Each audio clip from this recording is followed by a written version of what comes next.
हरिः ओम् श्री सद्गुरु परमात्मने नमः। ओम श्रीकृष्ण परब्रह्मणे नमः। ओम गुरुर्ब्रह्मा गुरुर्विष्णुः गुरुर्देवो महेश्वरः गुरुः साक्षात् परब्रह्म तस्मै श्री गुरवे नमः।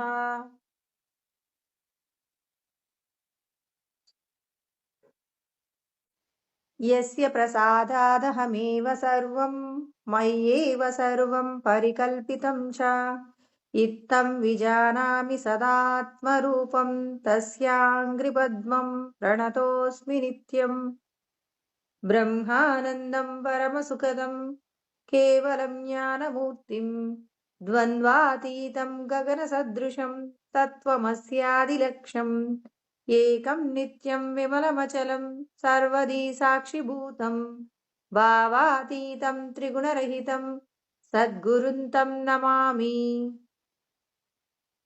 నమో గురుదేవ. ఈరోజు మనం భగవద్గీత యందు 3వ అధ్యాయము కర్మయోగము.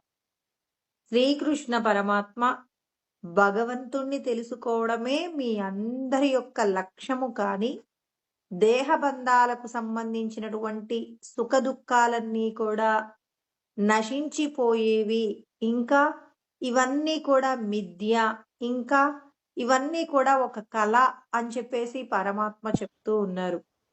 మనం ఇప్పుడు ప్రవర్తిస్తున్నటువంటి అంటే వర్తమానంలో మనం చేసేటటువంటి కర్మ యందు ఏ విధంగా జ్ఞానముతో కూడి జీవించాలి, ఏ విధంగా మనం కర్మ చేయాలి, ఏదో ఒక విధంగా మన యొక్క సమయాన్ని గడిపేస్తే మనకు పరమాత్మ ఎన్నో కోట్ల జన్మలలో చేసిన పుణ్యం వలన ఇచ్చిన మానవ జన్మను వృధా చేసుకుంటామని, అలా వృధా చేసుకోవడం వల్ల మిమ్మల్ని మీరు తెలుసుకోగలిగినటువంటి గొప్పదైన జన్మను మీరు కోల్పోతారని పరమాత్మ మనందరికీ కూడా హెచ్చరికగా మనందరికీ కూడా తెలియచేస్తూ ఉన్నారు.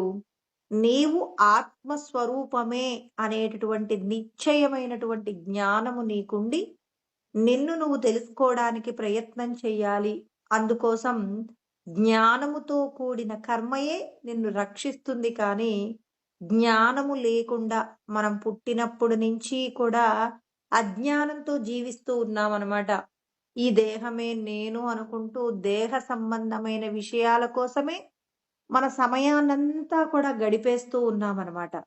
మరి ఇలా మన యొక్క సమయాన్ని ఎవరైతే అనవసరమైనటువంటి పనికిరాని అంటే మనకు ప్రయోజనాన్ని ఇవ్వనటువంటి విషయాల కోసమని మీ యొక్క సమయాన్ని కేటాయించకండి.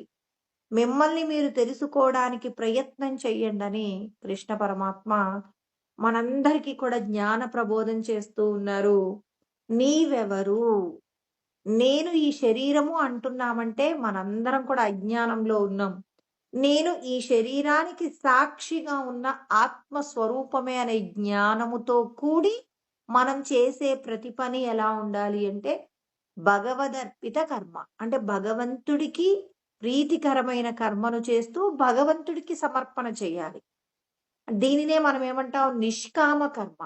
అంటే ఒక పని చేసి దీని వలన లాభం వస్తుందా నష్టం వస్తుందా అని, లాభం వస్తుందంటే పొంగిపోవడం, నష్టం వస్తుందంటే కృంగిపోవడం కాకుండా ఒక పనిని ఎంచుకున్నప్పుడే 10 మంది యొక్క శ్రేయస్సుకి మనం ఒక కర్మని ఎంచుకోవలసి ఉంటుంది. అంటే మనం మాట్లాడే మాట, మన మనసులో చేసే ఆలోచనలు, మనం దేహంతో చేసే కర్మలన్నీ కూడా పరమాత్మ ఏమంటున్నారు, పరుల యొక్క శ్రేయస్సే మీ యొక్క శ్రేయస్సు అంటున్నారు. ఈ దేహ సంబంధమైన విషయాలకు సంబంధించి మీరు మీ భార్య బిడ్డల మీద ఉన్న మమకారం చేత చేసే ఏదైనా అది కేవలం బాధ్యత. దానినే పరమాత్మ అంటారు ప్రేయస్సు. ప్రేయస్సు అంటే ఏంటంటే మీకు ఏమాత్రం ఉపయోగపడనటువంటి అంశం. ఉపయోగపడని అంశము అని చెప్పేసి విడిచిపెట్టడం కుదురుతుందా? ఇప్పుడు ఈ శరీరాన్ని పోషించడం వలన ఏం జరుగుతుంది? శరీరానికి కావలసిన శక్తి అందుతుంది. అదే విధంగా ఈ శరీరానికి సంబంధించిన భార్య బిడ్డలను విడిచిపెట్టడం సబబేనా అంటే ఖచ్చితంగా విడిచిపెట్టకూడదు. విడిచిపెట్టకుండా ఉండటం వలన ఏం జరుగుతుందంటే, మనం పూర్వజన్మలలో ఎవరెవరికైతే రుణపడి ఉన్నామో, ఆ రుణానుబంధాన్ని తీర్చాలి కదండీ! ఆ రుణానుబంధం తీర్చాలంటే ఇప్పుడు మనం పూర్వజన్మలో ఎవరికో భోజనం పెట్టాల్సి ఉంది. భగవంతుడు ఈ పూట మనల్ని వాళ్ళకేం చేశాడు? భోజనం పెట్టే అవకాశం ఇచ్చాడు. ఇప్పుడు మనం ఏం చేయాలి? మన రుణానుబంధాన్ని తీర్చుకోవాలి. అయ్యో! వీళ్ళొచ్చారు నాకు శ్రమ కలుగుతుంది అంటే కృష్ణ పరమాత్మ అంటున్నారు. అలా కూడా జనులు చాలా తప్పులు చేసి మరి వాళ్ళ యొక్క కర్మ ఫలాన్ని తీర్చుకునే ప్రయత్నం చెయ్యరు. ఎలా అంటే దుఃఖమిత్యేవ యత్కర్మ కాయక్లేశ భయాత్ త్యజేత్ సకృత్వా రాజసం త్యాగం నైవ త్యాగ ఫలం లభేత్. అంటే మన ఇంటికి ఎవరైనా వచ్చారు, లేకపోతే మనం ఇంకెక్కడికో వెళ్ళాం. అక్కడ మనం ఎందుకు వాళ్ళకి సహాయం చేయాలి, లేకపోతే వాళ్ళకెందుకు ఉపకారం చేయాలని చెయ్యము.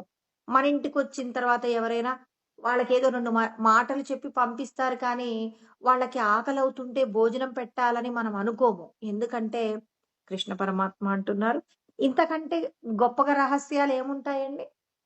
దుఃఖమిత్యేవ యత్కర్మ కాయక్లేశ భయాత్ త్యజేత్. అంటే ఈ కాయం అంటే శరీరం అండి.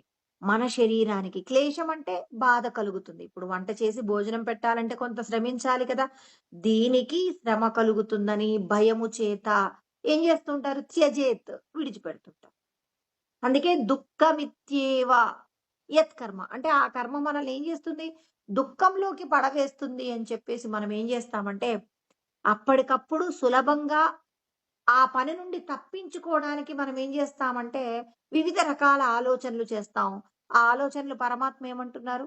సకృత్వ రాజసం త్యాగం. ఇది ఎలాంటిదట? రజోగుణ సంబంధమైన త్యాగము. రజోగుణ త్యాగం ఏంటంటే, మనకు ఫలితం రాదు. ఇప్పుడు పరమాత్మ ఏం చేద్దామనుకున్నారు? మనం ఎవరికో బాకీ ఉన్నాం. ఆ బాకీని మన చేత తీర్పించాలి అనుకున్నాడు. ఇప్పుడు మన తల్లిదండ్రులు మనకి కొంత సంపద ఇచ్చారు. సంపదతో పాటు కొంత అప్పు కూడా ఇచ్చారనుకోండి. మనం అప్పు తీర్చుకోవాలా? వద్దా? తీర్చుకోవాలి కదా! అదే విధంగా భగవంతుడంటున్నారు, ఈ శరీరానికి సంబంధించి కొంత మీరు బాకీ పడి ఉన్నారు. ఆ బాకీ తీర్చడం కోసం ఇవాళ మీ ఇంటికి ఎవరో వచ్చారు. మీరు ఆ బాకీని తీర్చకుండా మీరేం చేస్తున్నారు? దాన్ని అలాగే వదిలిపెడుతున్నారు. అలా వదిలిపెడితే పరమాత్మ అంటున్నారు, వచ్చే జన్మలోనైనా మళ్ళీ మీరు ఈ రుణాన్ని తీర్చాలి. కాబట్టి కర్మకు భయపడకండి. భగవంతుడు నాకు ఈ పని అప్పజెప్పాడంటే, నా బాకీ తీరుస్తున్నాడు. నా రుణాన్ని తీరుస్తున్నాడు. ఆ రుణబంధంలోంచి విడిపడాలి అని చెప్పి మీరు ఆ కర్మను ఎలా చేయాలో తెలుసా?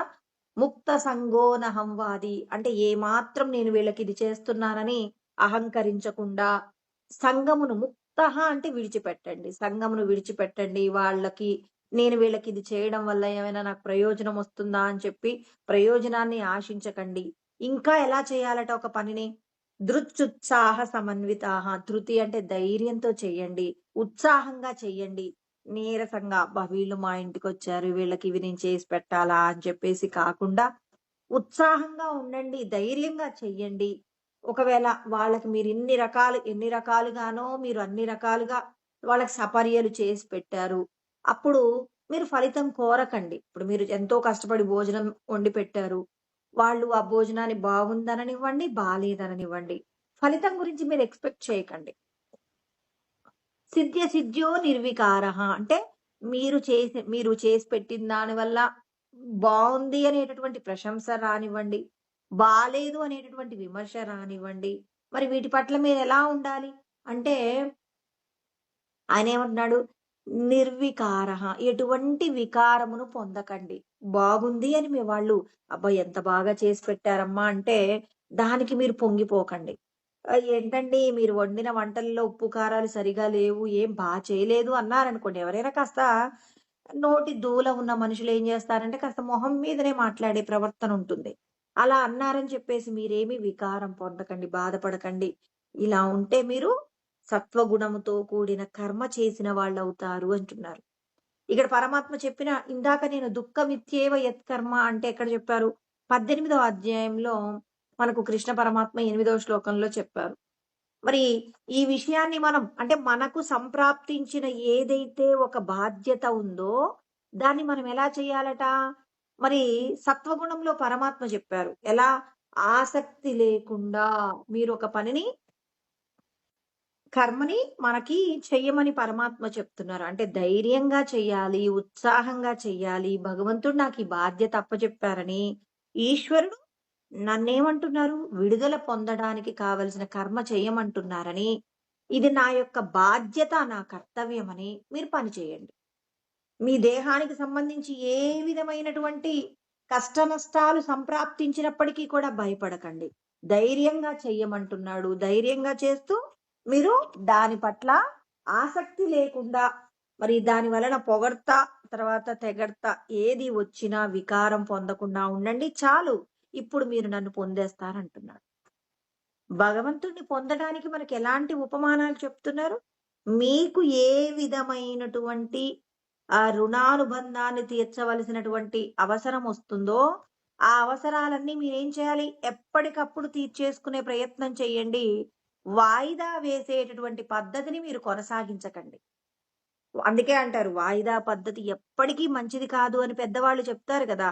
అందుకే ఈ మనం చేయవలసిన పనిని ఏం చేయాలట? ఎప్పుడో రేపొద్దుటికి చేయాల్సిన పనిని ఇప్పుడే చెయ్యాలి అంటారు. ఇప్పుడు చెయ్యవలసిన పనిని ఒక గంటకు ముందు, ఒక గంట తర్వాత చెయ్యాల్సిన దాన్ని ఈ క్షణంలో చేయమంటారు. అంటే ఎప్పటికప్పుడు మనం ఒక కర్మను చేయడానికి అలర్ట్‌గా ఉండాలి అని కృష్ణ పరమాత్మ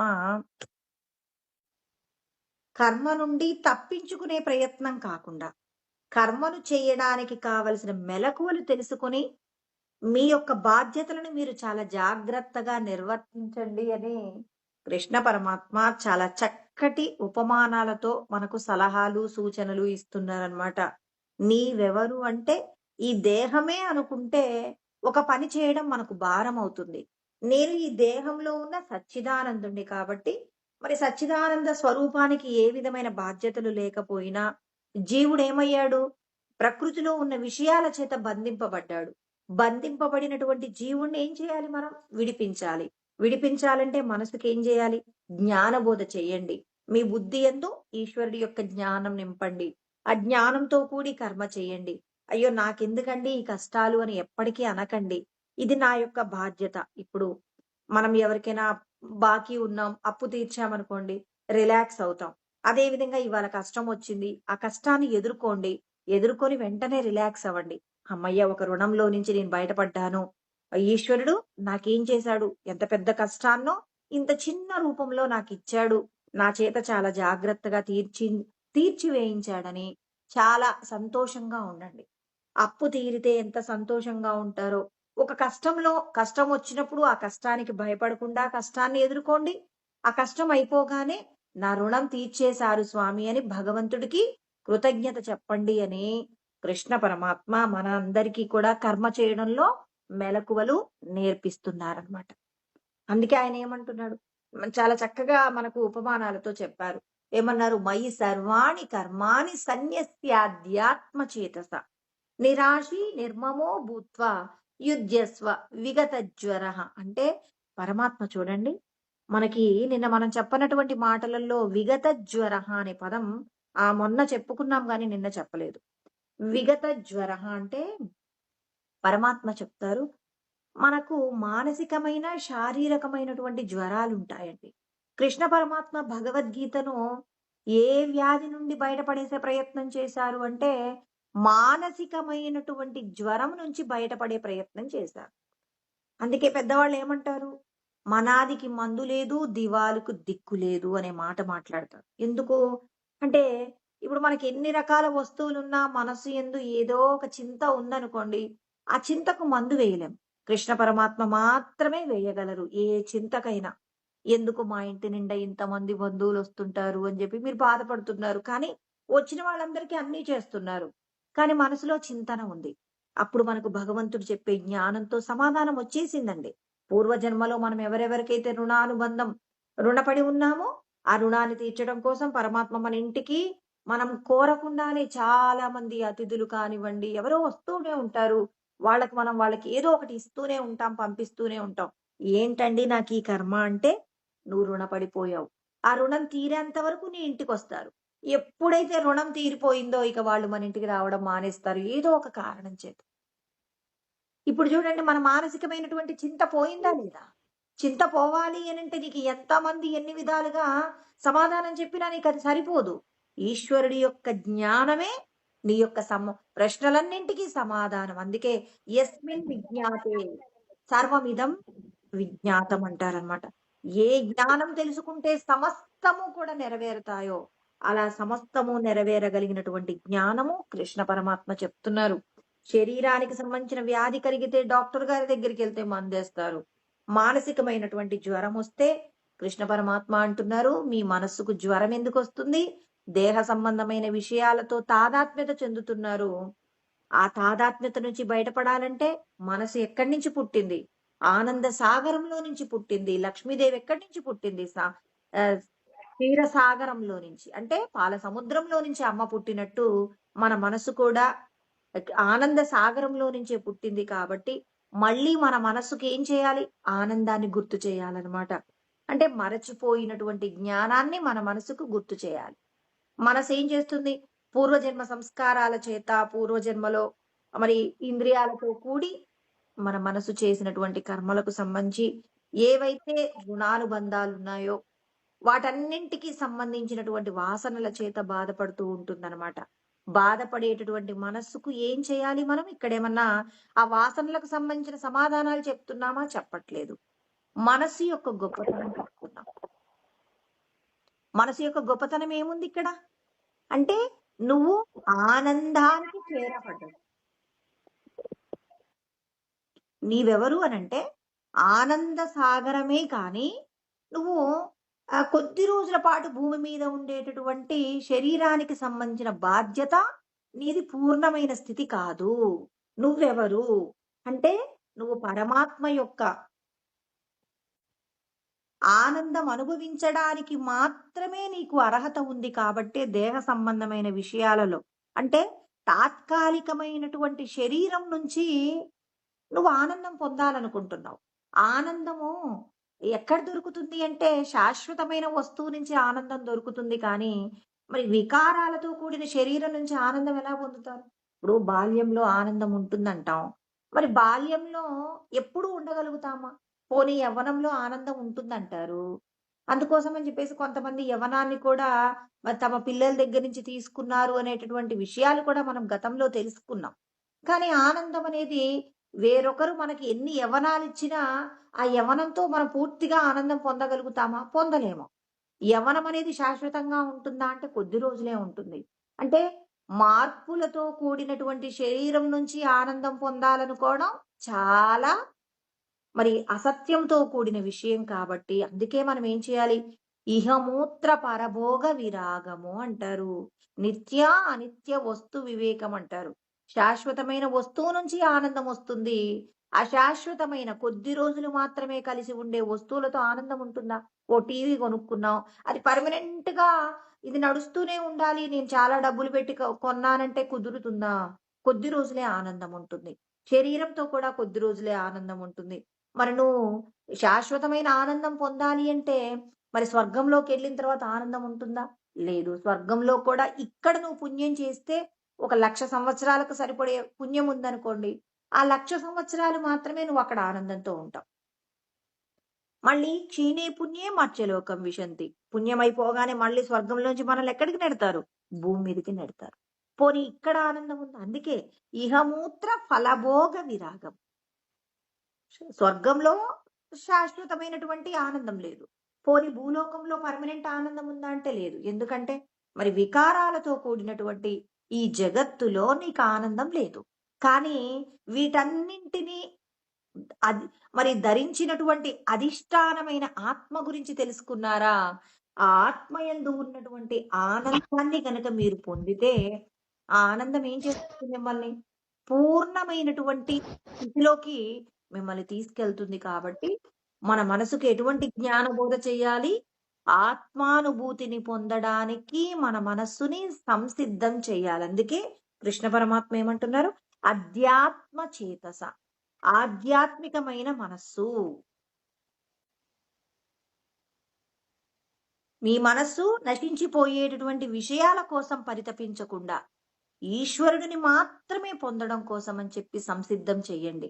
అలా సంసిద్ధం చేసి మీరు చేసే ప్రతి కర్మను కూడా నాకు సమర్పణ చేయండి. ఆధ్యాత్మిక మనస్సు కలిగిన వాళ్ళు ఎప్పుడు ఎలా ఉంటారంటే, వాళ్ళు చూసే చూపు ఎలా ఉంటుంది, వాళ్ళు వినేటటువంటి మాట ఎలా ఉంటుందంటే, కృష్ణ పరమాత్మ అంటారండి, సర్వద్వారేషు దేహేస్మిన్ ప్రకాశ ఉపజాయతే. జ్ఞానం యదా తదా విద్యాద్ వివృద్ధం సత్వమిత్యుత అంటారు. అంటే 14వ అధ్యాయం 11వ శ్లోకంలో. సర్వద్వారములు అంటే మనకున్నటువంటి నవరంధ్రాలు ఏవైతే ఉన్నాయో, ఆ నవరంధ్రాలతో చేసేటటువంటి ఏ కర్మ అయినా పరమాత్మ అంగీకరించిన విధంగానే ప్రవర్తిస్తాయి. ఏ ఆహారం తీసుకున్నా భగవంతుడు అంగీకరించిన ఆహారమే. కళ్ళతో చూసేటటువంటి ఏ విషయాన్నైనా భగవంతుడు అంగీకరించిన విషయాన్నే చూస్తారు.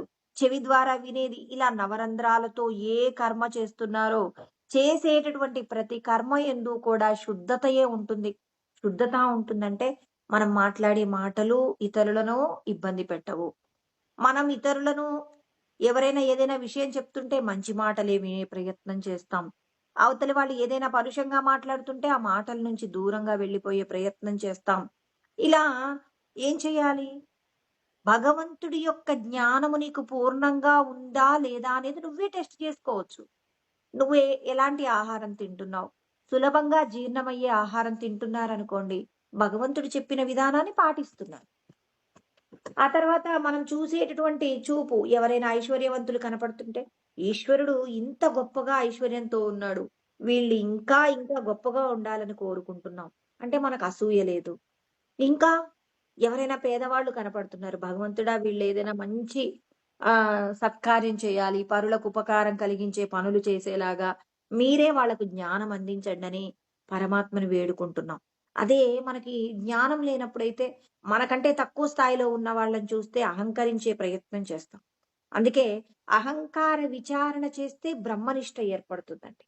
అహంకార విచారణ జరగనంత వరకు మనం ఏం చేస్తామంటే సద్దర్శనాన్ని చెయ్యలేము. అహంకార విచారణలో ఎవరినైతే పూర్ణంగా పరమాత్మను దర్శనం చేస్తారో, ఎక్కడ ఏ ప్రాణిలో అయినా ఈశ్వరుడి యొక్క దర్శనం జరిగిందనుకోండి, అప్పుడు మనకి భగవంతుడి నిష్టతో మనం ఉండగలుగుతాము అని చెప్పేసి ఇక్కడ కృష్ణ పరమాత్మ ఏమంటున్నారు, మరి మీరు సమస్త కర్మలు నాకు సమర్పణ చేయండి. అలా సమర్పణ చేస్తూ ఉన్నప్పుడు మీకు ఏ వస్తువు మీదైనా మమకారము అహంకారము లేకుండా పోయిందనుకోండి, అప్పుడు మీరు నన్ను చేరుకుంటారంట. అందుకే సద్దర్శనం యందు రమణ మహర్షి చెప్తారనమాట, అహంకార విచారణ చేస్తే మీ యొక్క అజ్ఞానం అంతా పోతుంది, బ్రహ్మనిష్టలో నిలబడతారు అంటున్నారు. అందుకే సద్దర్శనానికి సాధనాలు ఏంటి అంటే, సత్ దర్శనం అంటే ఈ లోకంలో సత్ అంటే త్రికాలేపి తిష్టతి అంటారు. అంటే 3 కాలాలలో కూడా ఉండేది ఏమిటి అంటే సత్ ఉనికి అండి. శుద్ధమైన ఉనికి ఎప్పుడూ ఉంటుందన్నమాట. ఆత్మయే కదండి ఎప్పుడూ ఉండేది. మరి దీన్నెలా పొందాలి అంటే భవంతు సద్దర్శన సాధనాని.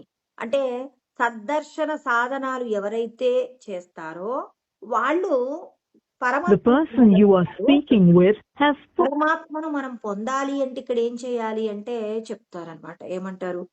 ఆ రూపస్ పరస్య రూపస్య కాదండి. పరస్య నామకృతాభిః మరి సపర్యాహ అనే పదం వాడతారు. సపర్య అంటే ఏంటంటే పూజలు చేస్తారు. ఎవరెవరికి పూజలు చేయాలి? సాకార రూపములకు పూజలు చేయాలి. ఇప్పుడు మనం దేవాలయాలలో ఉన్నటువంటి వివిధ రకాలైనటువంటి ప్రతిమలకు పూజలు చేస్తాం కదండి. ఆ పూజలు, మరి నిర్గుణమైన పూజలు అనంటే నిర్గుణమైన నిరాకారమైన పరబ్రహ్మమును తెలుసుకోవడానికి సద్గురు స్వరూపంగా మనం ఒక రూపంలో పూజ చేస్తుంటాం. అంటే సాకార రూపంలో అంటేనేమో దేవతలను పూజ చేస్తాం కదా. మరి ఇక్కడ ఏమంటున్నారు? పరస్య అంటే మరి పరబ్రహ్మమును నిరాకారమైన నిర్గుణమైన పరబ్రహ్మమును పొందడానికి మొదట ఏం చేస్తారు? సద్గురు స్వరూపంగా నువ్వు ఈ శరీరం కాదు ఆత్మవి అని చెప్పినటువంటి మరి పరమాత్మానుభూతి పొందినటువంటి రమణ మహర్షి, రామకృష్ణ పరమహంస, మరి ఇలాంటి వాళ్ళను మనం ఏం చేస్తామంటే వాళ్ళని ఏం చేస్తాం? నిర్గుణమైనటువంటి రూపంగా వాళ్ళని పూజ చేస్తామన్నమాట. మరి ఇవన్నీ కూడా పూజలు చేస్తుంటే సత్ దర్శనాన్ని పొందడానికి కావలసినటువంటి ఒక మెట్టు ఎక్కగలుగుతాం అంటున్నారు. అంటే దీనితోనే పరిపూర్ణమైంది అనట్లా. మళ్ళీ ఇప్పుడు ఒక గురువుని పూజ చేసినప్పుడు ఇక మీరు పరబ్రహ్మమును పొందగలుగుతారా అంటే, పరబ్రహ్మమును పొందడానికి కావలసినటువంటి ఒక మెట్టు ఎక్కారు అంతే. ద్వైతంలో ఉన్నారనుకోండి, దేవతలను పూజ చేస్తుంటాం, కోరికలు కోరుకుంటాం, దేవతలను పూజిస్తాం. అక్కడి నుంచి ఇంకొక మెట్టెక్కుతున్నామంటే, అంతటా ఉన్నటువంటి బ్రహ్మమును తెలుసుకోవడం కోసం అని చెప్పేసి సద్గురువు పాదాలు పట్టుకుంటాం. సద్గురువు చెప్పినటువంటి సాధన చేస్తున్నప్పుడు, అందరిలో ఉన్నటువంటి పరబ్రహ్మమును నువ్వు దర్శనం చేయగలుగుతావన్నమాట. అందుకే అప్పుడు ఏమవుతుంది? సద్వస్తుని, సద్వస్తుని ఏమవుతుంది? ప్రాప్త, ప్రాప్త తత్ ఆత్మభావ అంటారన్నమాట. ప్రాప్త అంటే అహంకార విచారణ చేస్తే దేన్ని పొందుతావు? ఆత్మను పొందుతావు. ఎలాంటి ఆత్మ? అంతటా వ్యాపించి ఉన్నటువంటి పరబ్రహ్మమును నువ్వు పొందుతావు. భావ అంటే భావనా రూపంగా నువ్వు భగవంతుణ్ణి దర్శనం చేస్తావన్నమాట. అంటే సత్స్వరూపంగా ఉన్నటువంటి భగవంతుణ్ణి నువ్వు చేరుకోవాలి అంటే ఇక్కడ నువ్వేం చేయాల్సి ఉంటుంది అనంటే, మరి ప్రతి ఒక్కరూ కూడా ద్వైత రూపకంగా దేవతలను అందరినీ పూజ చేస్తూ ఉంటారు. తర్వాత నిర్గుణ పరబ్రహ్మమును పొందడం కోసం అని చెప్పేసి మరి సద్గురు స్వరూపంగా మనమందరం కూడా పూజ చేస్తూ ఉన్నప్పుడు, పూజ చేస్తున్నప్పుడు నీ లోపట అహంకారమంతా అణిగిపోయినప్పుడు మాత్రమే నువ్వు పరబ్రహ్మమును చేరుకుంటావు. నీ లోపట ఉన్న ఆత్మానందాన్ని నువ్వు ఎప్పుడు అనుభవించగలుగుతావంటే, నీవు అహంకారాన్ని పూర్తిగా పోగొట్టుకున్నప్పుడు. నీకున్న సంపదతో నీకు అహంకారం లేదండి. నీకున్నటువంటి జ్ఞానంతో నీకు అహంకారం లేదు. అందుకే 3 రకాల వాసనలు అంటారు గదండీ! ఏమంటారు? శాస్త్ర వాసన, విషయ వాసన అని చెప్పేసి మనం చెప్పుకుంటాం కదా! మరి ఈ వాసనల నుంచి మనం ఏం కావాలి అనంటే బయటపడవలసి ఉంటుంది. అన్నింటి నుంచి నువ్వు బయటపడినప్పుడు మాత్రమే ఇక్కడ నీకు పరబ్రహ్మమును దర్శించగలుగుతావు. శాస్త్రంతో కూడా మనకు అహంకారం పెరుగుతుంది. అయ్యో! నేను ఇన్ని శాస్త్రాలు అధ్యయనం చేశానన్నప్పుడు, మరి ఈ శాస్త్రాలన్నీ కూడా మనకేం చేస్తాయి? అహంకారాన్ని తీసుకొస్తాయి. వీటి యొక్క విచారణ ఏం కావాలి? అన్నింటి లోపట ఉన్నటువంటి అంటే అన్ని విషయాలు పరబ్రహ్మము లోపటివే కానీ, ఇవి ఎవరివి సొంతం కాదు అని చెప్పి ఎవరైతే మరి వస్తువుల పట్ల, తర్వాత శాస్త్రముల పట్ల, తర్వాత సంపదల పట్ల మరి ఎవరైతే వీటి పట్ల తాదాత్మ్యతను పొందుతారో, పొందినప్పుడు మాత్రమే అంటే వీటి నుండి తాదాత్మ్యత పొంది మరి వాటి పట్ల గనక ఎవరైతే అహంకరిస్తారో వాళ్ళు బ్రహ్మమును పొందలేరు. ఇవన్నీ శాశ్వతం కాదు. శాస్త్రములు, సంపదలు, విషయాలు ఇవన్నీ కూడా అశాశ్వతమైనవి అని చెప్పేసి వీటి పట్ల మనకు వ్యామోహం తగ్గి విరక్తి కలిగినప్పుడు నువ్వు నీ లోపట ఉన్నటువంటి పరబ్రహ్మమును పొందగలుగుతావు. అందుకే మనం మన లోపట ఉన్నటువంటి పరబ్రహ్మమును పొందాలి అంటే ఇక్కడ ఆయన చెప్పాడు. నిష్టైవ సద్దర్శన మిథ్యవేహి అంటారు. అంటే బ్రహ్మనిష్టయే ఏమవుతుంది అనంటే సద్దర్శనాన్ని పొందటం అంటారు. అంటే బ్రహ్మనిష్ట నీకు కలగాలి. బ్రహ్మనిష్ట కలిగింది అంటే కేవలం బ్రహ్మజ్ఞానం కలగటమా? కాదు. బ్రహ్మజ్ఞానముతో కూడిన అనుభూతి కలగాలి. ఏ వస్తువులో ఇప్పుడు ఒక వ్యక్తిని చూడగానే నేనే ఆ వ్యక్తి రూపంలో ఉన్నాను. ఒక చీమను చూడగానే నేనే చీమ రూపంలో ఉన్నాననేటటువంటి భావన కలగాలి. అందుకే బ్రహ్మజ్ఞానం యందు సోదరులు, సోదర, సోదరి అనేటటువంటి భావన ఉండదండి. ఈ భావన కూడా తీసేశాడనమాట పరమాత్మ. ఎందుకు? ఇప్పుడు ఇవాళ మనం లాయర్‌లను అడిగితే ఎక్కువగా మీ దగ్గరకొచ్చే కేసులేంటి అంటే, అన్నదమ్ములు, అక్కా చెల్లెల యొక్క వివాదాలకు సంబంధించిన గొడవలొస్తున్నాయి. అంటే ఇప్పుడు మన ఆధ్యాత్మిక జ్ఞానంలో మీరు అన్నయ్య అని, లేపోతే అక్క అని చెప్పేసి ఇలా సోదర భావము, సోదరి భావం అనేది మరి వర్తిస్తుందా అంటే వర్తించదు. మరి వర్తించకుండా ఎలా వర్తించాలి అనంటే, ఇక్కడ ఆత్మౌపమ్యేన సర్వత్రా సమం పశ్యతి యోర్జున సుఖం వా యది వా దుఃఖం సయోగి పరమో మతః అంటారు. అంటే ఏమంటున్నారు? నీతో సమానంగా నువ్వు చూడగలిగినప్పుడు మాత్రమే ఒక వ్యక్తి పట్ల నీకు ఏముండదు? కోపం లేకుండా ఉంటుంది. ఆ తర్వాత అవతలి వ్యక్తి యొక్క సంపదను చూసి నీకు వ్యామోహం లేకుండా ఉంటుంది. అసూయ లేకుండా ఉంటుంది. ఈ వస్తువు నేను అనుభవించలేకపోతున్నాననేటటువంటి బెంగ లేకుండా పోతుంది. నీ దగ్గర ఉన్న సంపద నేను మాత్రమే అనుభవించాలనే కోరిక లేకుండా పోతుంది. అంటే నీతో సమానంగా నువ్వు చూడగలిగిన స్థాయి నీకొస్తేనే నువ్వు బ్రహ్మనిష్టలో ఉంటావు. అందుకే పరమాత్మ 6వ అధ్యాయంలో 32వ శ్లోకంలో చెప్పారనమాట ఈ శ్లోకాన్ని. అంటే నీతో సమానంగా నువ్వు చూడగలిగినప్పుడు మాత్రమే ఏ వస్తువులోనైనా నీకు ఏం కనపడుతుంది? సత్య వస్తువు కనపడుతుంది. ఆ పరబ్రహ్మం నీకు కనిపించాలంటే ఇప్పుడు మనకేంటంటే అండి, నామరూపాలతో చూస్తున్నప్పుడు ఒక వ్యక్తిలో ఉన్న త్రిగుణాల మాయ చేత ఒక వ్యక్తి పాపపు పనులు చేస్తుంటాడు. ఒక వ్యక్తి మంచి పనులు చేస్తుంటాడు. ఇప్పుడు మనం ఏం చేస్తాం? మంచి పనులు చేసిన వాడుతో మంచి పనులు చేసేవాడిని చూసినప్పుడు వీడితో స్నేహం చేయొచ్చు. చెడ్డ పనులు చేస్తున్న వాడిని చూసినప్పుడు అయ్యో! వీడికి దూరంగా ఉండవచ్చు. కానీ బ్రహ్మజ్ఞాని అలా ఉండరు కదండీ! జ్ఞానం కలిగిన వ్యక్తి మరి దుర్మార్గుడిలో ఉన్నటువంటి పరమాత్మను దర్శనం చేస్తాడు. అంటే తన లోపట ఉన్న దుర్గుణాన్ని ఇప్పుడు నా కాలికి ఏదైనా ప్రమాదం జరిగిందనుకోండి. అయ్యో! ఈ కాలికి పెద్ద గాయమైంది దీన్ని తీసేస్తాననుకుంటామా? ఎందుకనుకోము? అయ్యో! ఈ కాలు నాదే కదండీ! బాగున్న కాలు నాదే. బాగాలేని కాలు కూడా నాదే అని ఆ బాగాలేని కాలుని ఏం చేస్తాను? హాస్పిటల్‌కి తీసుకువెళ్ళి బాగు చేయించే ప్రయత్నం చేస్తాను కదా! అదే విధంగా నేనే అలా తమో గుణంతో ఇతరుల యొక్క సంపదలను నేను తీసుకునే ప్రయత్నం చేస్తున్నాను అనేటటువంటి భావన. అంటే ఒక దుర్మార్గుడైన వ్యక్తిని చూసినప్పుడు బ్రహ్మజ్ఞాని ఏం చేస్తాడంటే అతన్ని బాగు చేసే ప్రయత్నం చేస్తాడు.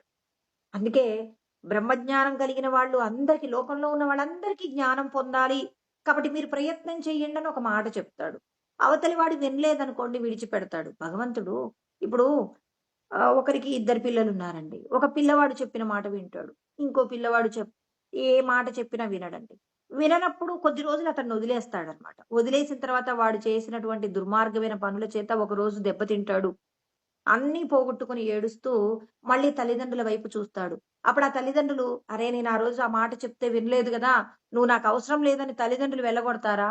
వెళ్ళగొట్టరు. మరి బ్రహ్మజ్ఞానము చెప్తాను అన్నప్పుడు వాడు వినకుండా వెళ్ళిపోయాడు. కొద్ది రోజుల తర్వాత, "స్వామి నాకు చెప్పండి స్వామి నేను బ్రహ్మజ్ఞానం వింటానంటే" మరి "నువ్వు పలానా టైంలో దుర్మార్గమైన పనులు చేశావు గదరా బాబు! నేను నీకు జ్ఞానం చెప్పను" అని అనవచ్చా? అనడు. ఎందుకనడు? కృష్ణ పరమాత్మ చెప్పిన సత్యాన్ని జీర్ణం చేసుకోనున్నాడు కాబట్టి. అంటే దీన్ని బట్టి పరమాత్మ ఏం చెప్తున్నారు? ఎవడైనా సమాజంలో దుర్మార్గుడు అనేవాడు తప్పు తెలుసుకొని పశ్చాత్తాపాన్ని పొంది ఇంకెప్పుడు ఇలాంటి పని చెయ్యను నేను అని చెప్పేసి వాడు మిమ్మల్ని ఆశ్రయించాడనుకోండి. అతన్ని మీరేం చేయాలి? ఖచ్చితంగా వాడిని మీ దగ్గరికి హక్కున చేర్చుకోవలసి ఉంటుంది అని కూడా పరమాత్మ చెప్పాడు. అంటే పశ్చాత్తాపంతో నేను చేసింది తప్పని తెలుసుకోవాలి. అపిచే సుదురాచారో భజతే మామనన్యభాక్ సాధురేవ సమంతవ్యః సమ్యక్ వ్యవసితో హి సహ అని కృష్ణ పరమాత్మ మనకి 9వ అధ్యాయంలో 30వ శ్లోకంలో కృష్ణ పరమాత్మ చక్కటి బోధ చేశారు. ఏమంటారు? ఎంతటి దుర్మార్గుడైనా చేసింది తప్పు అని తెలుసుకుంటే మాత్రం అతన్నేం చేయొచ్చు మీరు? ఖచ్చితంగా అతన్ని రక్షించవలసిన బాధ్యత ఉంది. నేనైతే క్షమిస్తానంటున్నారు పరమాత్మ. మరి మీరు కూడా నాతో పాటు మరి నన్ను పొందాలనుకుంటున్నారు. అంటే మీకు కూడా ఎలాంటి గుణం రావాలి? క్షమించే గుణం రావాలి. ఒక వ్యక్తి తప్పు చేస్తున్నప్పుడు అతడు మీరు చెప్పిన మాట విననప్పుడు వదిలేయండి. కానీ చేసింది తప్పు అని తెలుసుకొని వచ్చి నన్ను క్షమించండి అంటే మాత్రం ఖచ్చితంగా క్షమించవలసి ఉంటుంది. నేనైతే క్షమిస్తాను. ఇంకా నేనేం చేస్తానో తెలుసా? క్షిప్రం భవతి ధర్మాత్మ శశ్వచ్ఛాంతిం నిగచ్చతి. కౌంతేయ ప్రతిజానీహి నమే భక్త ప్రణశ్యతి అని ఒక మంచి కొటేషన్ కూడా చెప్పారు పరమాత్మ. నేనైతే తొందరగా ముక్తి కూడా ఇస్తాను. ఎన్నో వందల వేల సంవత్సరాల నుంచి నన్ను పొందాలి అనే తాపత్రయపడేవాడి కంటే తప్పు చేసిన వాడు నేను చేసింది తప్పు ఇంకెప్పుడు చెయ్యనని పశ్చాత్తాపం పొందితే మాత్రం వాడిని నేనేం చేస్తాను? వెంటనే తొందరగా గట్టెక్కిస్తానని పరమాత్మ చూడండి. అంటే మనందరికీ కూడా తప్పులు చేయమని భగవంతుడు చెప్తున్నాడా? వాడు పూర్వజన్మలలో చేసిన ఏదైతే పాపపు కర్మ ఉందో, ఆ పాపపు కర్మను మోసుకొని వచ్చి ఈ జన్మలో తన ప్రారబ్ధంలో తప్పులు చేశాడు. తన పాపం అయిపోయింది. పూర్వజన్మల్లో చేసిన పుణ్యము వెంటనే అమలులోకొచ్చి, అయ్యో! ఏంటి నేనేనా ఇంత దుర్మార్గంగా ప్రవర్తించాను? ఇప్పుడు చూడండి మనం ఆశ్చర్యపోతాం. సినిమాలలో చూసైతే అంగీకరిస్తాం కానీ, బయట మాత్రం అంగీకరించమండి. ఒక వ్యక్తి చాలా తప్పులు చేస్తాడు. ఏదో ఒక చిన్న ఇన్సిడెంట్‌తో అతడు మారిపోతాడు. మారిపోయి వాడు సన్మార్గంలో ప్రయాణం చేస్తే అంటాం, అబ్బా! వాడు మారిపోయాడంటాం. ఎవరైనా అతన్ని పూర్వపు మనిషిలాగే చూసి ద్వేషిస్తే మనమేమంటాం? అయ్యో! వాడు మారిపోయాడురా బాబు పాపం ఎంతో బాధపడుతున్నాడు. అతన్ని చేరదీయొచ్చు కదా! అని చెప్పేసి అనుకుంటాం. మరి మనం కూడా అలాగే ఎందుకు ఉండకూడదు? అంటే ఉండాలి అంటున్నాడు. శాస్త్రం తెలిసినప్పుడు మీరు కూడా ఉండగలుగుతారు. అంటే చేసినది తప్పు అని ఎందుకు తెలుసుకుంటాడు? పూర్వజన్మలలో చేసిన పాపపు కర్మలు ఏవైతే ఉన్నాయో, ఆ కర్మల చేతనే ఇక్కడ అతడు చెయ్యకూడని పాపాలు చేశాడు. ఎప్పుడైతే తన పాపం పూర్తయిందో, పూర్తయిన వెంటనే తాను చేసింది తప్పని తెలుసుకుంటాడు. తెలుసుకున్న వెంటనే ఏం చేస్తాడు? ఒక సత్పురుషుడిని ఆశ్రయిస్తాడు. ఆ సత్పురుషుని ఆశ్రయించినప్పుడు ఆ సత్పురుషుడు ఏం చేస్తాడు అంటే, తనకు కలిగినటువంటి ఏదైతే కష్టముందో అంటే అప్పటి వరకు తాను తెలియకుండా చేసిన పాపానికి పశ్చాత్తాపడి నన్ను మన్నించండి అంటున్నాడు. మన్నించండి అంటే మనమేం చేయాలి? ఖచ్చితంగా మన్నించాలి అని చెప్పేసి. శాస్త్ర జ్ఞానం ఉంటే మనం ఏం చేస్తామంటే క్షమిస్తామండి. శాస్త్ర జ్ఞానం లేదనుకోండి, పలానా రోజున నువ్వు అలా దుర్మార్గంగా ప్రవర్తించావు, ఇంకెప్పుడు నా ఇంటికి రావద్దు అంటారు. అలా అంటున్నాడంటే నువ్వు జ్ఞానవంతుడివా? అజ్ఞానవంతుడివా? అజ్ఞానవంతుడివి. అందుకే ఇక్కడ ఆయన అంటున్నారు. అసలు మీరు ఇక్కడ ఒక మాట చెప్పాడండి. ప్రాప్త తదాత్మ భావ అన్నాడు. అంటే ఇక్కడ మనం అర్థం చేసుకోవాల్సిన మాట ఏంటంటే, అహంకార విచారణ జరుగుతున్నప్పుడు నీకొక మాట తెలుస్తుందట. ఏంటంటే, జ్ఞాన భావము, అనుభవం అనేటువంటి 2 పదాల మధ్యలో తేడాని మనం గమనిస్తామట. జ్ఞానభావం అంటే ఏంటంటే, ఇప్పుడు నేను నిద్రపోతున్నానండి. నిద్రపోయి లేపినప్పుడు, "నీ పెన్నెక్కడ పెట్టావంటే," నేను పలానా చోట పెట్టేశానంటాను. దానికోసం మనం ఏమైనా బై హార్ట్ చేసుకున్నామా? రోజు ఒక చోట కూర్చొని రాసుకుంటాం. రాసుకొని పెన్నుని ఒక చోట భద్రపరుచుకుంటాం. అదే విధంగా మీకెంతమంది పిల్లలు అంటే, నేను ఉండు కొద్దిసేపు ఆగు చెప్తానంటానా? వెంటనే నాకెంతమంది పిల్లలో నేను చెప్పేస్తాను. నీ పేరేంటి అంటే, వెంటనే చెప్పేస్తాను. అంటే దీనికోసమని ఏమైనా ఏమంటారు అనుభవాలున్నాయా? లేవు. మనకేంటి నా పేరు పుట్టినప్పుడే నాకు పేరు పెట్టారు కొద్ది రోజుల తర్వాత. ఆ పేరుతోనే నేను బ్రతుకుతున్నాను కాబట్టి అదేమైపోయింది? అది నా యొక్క జ్ఞానంగా మిగిలిపోయింది. నేను పెన్నుని ఎక్కడ పెట్టుకుంటాను? ఆ పెన్ను ఎక్కడుంటుంది అనేది అదొక జ్ఞానంగా మిగిలిపోయింది. అనుభవం అయితే ఇప్పుడు అనుభవం ఏంటంటే, ఇప్పుడు పగలు సూర్యుడుంటారండి. ఈ సూర్యుడికి సంబంధించిన పొందిన అనుభవం ఈ ఎండ బాగా ఉందనుకోండి. ఆ ఎండ బాగా అనుభవించినటువంటి పగటి అనుభవం అంతా రాత్రి చంద్రుడు రాగానే ఈ అనుభవాన్ని ఆ అనుభవం ఏం చేస్తుంది? తీసేస్తుంది. అంటే పగలు అనుభవించినటువంటి దుఃఖాన్ని రాత్రి చల్లగాలితో ఆ అనుభవం పోయింది. రాత్రి పొందినటువంటి చల్లగా ఉండేటటువంటి అనుభవం పొద్దున సూర్యుడు రాగానే ఈ అనుభవాన్ని దాటేసింది. అంటే అనుభవాలన్నీ మారిపోతూ ఉంటాయి. జ్ఞానం మాత్రం మారిపోతుందా? ఇప్పుడు నీ పేరు ఏంటి అంటే, గంటకో పేరు పెట్టుకుంటామా? రోజుకో పేరు పెట్టుకుంటామా? సంవత్సరానికో పేరు పెట్టుకుంటామా? పెట్టుకోం గదండీ. ఒకటే పేరు కదా! ఎంతమంది పిల్లలు అనంటే వన్స్ అది జరిగిపోయిన తర్వాత ఈ ఇంతమంది కాదు ఇంకా నలుగురున్నారనే మాట చెప్తామా? చెప్పము. మీ తల్లిదండ్రులు ఎక్కడుండేవాళ్ళు అంటే మనం ఎలా చెప్పగలమా? చెప్పలేమా? ఇదంతా మన యొక్క జ్ఞానమండి. అనుభవాలు చూడండి మారిపోతున్నాయి. ఒక వ్యక్తి అనగానే పోయిన సంవత్సరం వరకు ఆయన మంచివాడండి. ఈ సంవత్సరమే అతను బాగా లేడండి అంటాం. ఎందుకంటున్నారు? అతనిలో పూర్వజన్మల్లో చేసిన పాపాలు అనుభవంలోకొచ్చాయేమో! అప్పటి వరకు కూడా సన్మార్గంలో నడిచాడు. మనకు స్నేహితుడుగా ఉన్నాడు. ఇప్పుడు అతని యొక్క రజో, తమో గుణాలేమైపోయాయి? అతని మీద ప్రభావం చూపాయి. ఆ ప్రభావం చేత అతనేం చేస్తాడు? తప్పులు కూడా చేస్తాడు. ఆ తప్పుల చేత మనకతనేమవుతున్నాడు? దూరం కూడా అవుతున్నారండి. అంటే కొద్ది రోజుల పాటు మనం వాళ్ళతో ప్రేమగా, స్నేహంగా ఉన్నాం. కొద్ది రోజుల తదనంతరం మరి ఎందుకలా జరిగింది అంటే, ప్రతి వ్యక్తి జీవితంలో కూడా సుఖదుఖాలే నడుస్తుంటాయి. ఇది గమనించాలి. ఎల్లకాలం జీవితాంతం ఒక వ్యక్తి మనకి పర్మనెంట్‌గా అతడు మంచివాడు అనాలంటే అతడు సత్పురుషుడు, జీవన్ముక్తుడైతేనే అనగలం. ఇప్పుడు రమణ మహర్షి గురించి అనుకున్నామనుకోండి. అతని గురించి ఏమైనా అనుభవం మారుతుందా? ఏం మారదు. ఇప్పుడు ప్రకాశానందగిరి స్వాముల వారున్నారు. ఆయన ఎంతో 12 సంవత్సరాల పాటు తపస్సు చేసి, తర్వాత ఎన్నో రకాలైనటువంటి సద్గ్రంథాలను మనందరికీ కూడా అందించి, ఇవాళ మనం జీవన్ముక్తులు కావడానికి కావలసినటువంటి ఎన్నో గ్రంథరాజములను అందించారు. మరి వీళ్ళ యొక్క అనుభవం ఏమైనా మారిపోతుందా? మారదు. రామకృష్ణ పరమహంస జీవన విధానంలో ఏమైనా లోపాలను వెతకగలుగుతామా? వెతకలేము. ఎందుకు వెతకలేము? వీళ్ళంతా జీవన్ముక్తులు. జీవన్ముక్తులైనటువంటి వాళ్ళ మీద మన అభిప్రాయాలు ఏమైనా మారుతాయా? అందుకే మనం జీవన్ముక్తులను ఆదర్శంగా తీసుకొని రోజు వాళ్ళ పేర్లు చెప్పుకుంటామనమాట. ఇవాళ మరి ఆ స్థాయి రానటువంటి వాళ్ళలో వాళ్ళేం జేస్తున్నారు? త్రిగుణాల మాయలో ఏం జేస్తున్నారు? వాళ్ళు కింద పడతారు, పైకి లేస్తుంటారు. ఇప్పుడు కృష్ణ పరమాత్మ చెప్పారండి.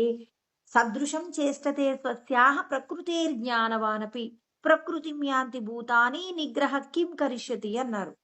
ఏ ఎంత జ్ఞానం ఉన్నటువంటి వ్యక్తి మీదనైనా పూర్వజన్మకు సంబంధించిన సంస్కారాలొస్తూ ఉంటాయి.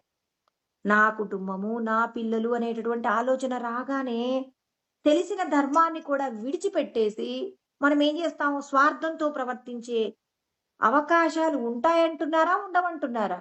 ఈ జ్ఞానం అంతా తెలియనప్పుడు అందరూ ఏమంటారంటే ఏమంటారు? అయ్యో! ఇంత జ్ఞానం ఉందండి. ఇలా ఎందుకు ప్రవర్తిస్తారు అంటే, నీ మీద 3 గుణాల ప్రభావం ఉంటుంది. నువ్వు జీవన్ముక్తుడివైతే నీ మీద ఆ గుణాల ప్రభావం ఉండదు. అంటే 3 గుణాల ప్రభావంలో నువ్వెప్పుడు ఎలా ప్రవర్తిస్తావనేది నువ్వు పూర్వజన్మల్లో చేసిన కర్మలు, ఈ జన్మ ప్రయత్నము. ఈ జన్మ ప్రయత్నంలో నేను పూర్తిగా భగవంతుడితోనే ఐక్యం కావాలన్న కోరికుంటే నిన్ను నువ్వేం చేయగలవు? బ్యాలెన్స్ చేసుకోగలవు. కానీ దేహ సంబంధమైన విషయాలలో గనక మమేకమైపోతే మాత్రం వీళ్ళు నా వాళ్ళు, వీళ్ళని నేనే కాపాడగలననే కోరిక నీకొస్తే మాత్రం ఎంత జ్ఞానమున్నా ఏమవుతుందంటే అతడు కుటుంబమైనటువంటి విషయాలకు బెండైపోతారు. అలా బెండైపోయినప్పుడు భగవంతుడు చెప్పిన ధర్మాన్ని కూడా విడిచిపెడతారని 3వ అధ్యాయంలో 33వ శ్లోకంలో ఉంది. మారిపోవచ్చు. అందుకే జీవన్ముక్తులను ఆదర్శంగా తీసుకోమంటున్నాడు పరమాత్మ. అందుకే సద్గురువు అంటే శంకరాచార్యుల వారి పేరు ఎందుకు చెప్తాం మనం? జగద్గురువు అని ఎందుకు అంటున్నాం? వాళ్ళేంటి? ఏ కాలాలలో కూడా మార్పు రాలేదండి. కానీ ఎంతటి జ్ఞానము ఉన్నప్పటికీ ఈశ్వరుడి యొక్క బ్రహ్మజ్ఞానం ఉన్నా, బ్రహ్మనిష్టలో ఉండటం గనక జరగకపోతే, బ్రహ్మనిష్టలో వచ్చేసావంటే నువ్వెవరు అనంటే జీవన్ముక్తుడు అనమాట. నువ్వు జీవన్ముక్తుడు అయ్యావు అంటే నీ ఖ్యాతి దిగంతములకు కూడా వ్యాపిస్తుందండి. ఇప్పుడు రమణ మహర్షి గురించి ఆయన చెప్పుకున్నాడా?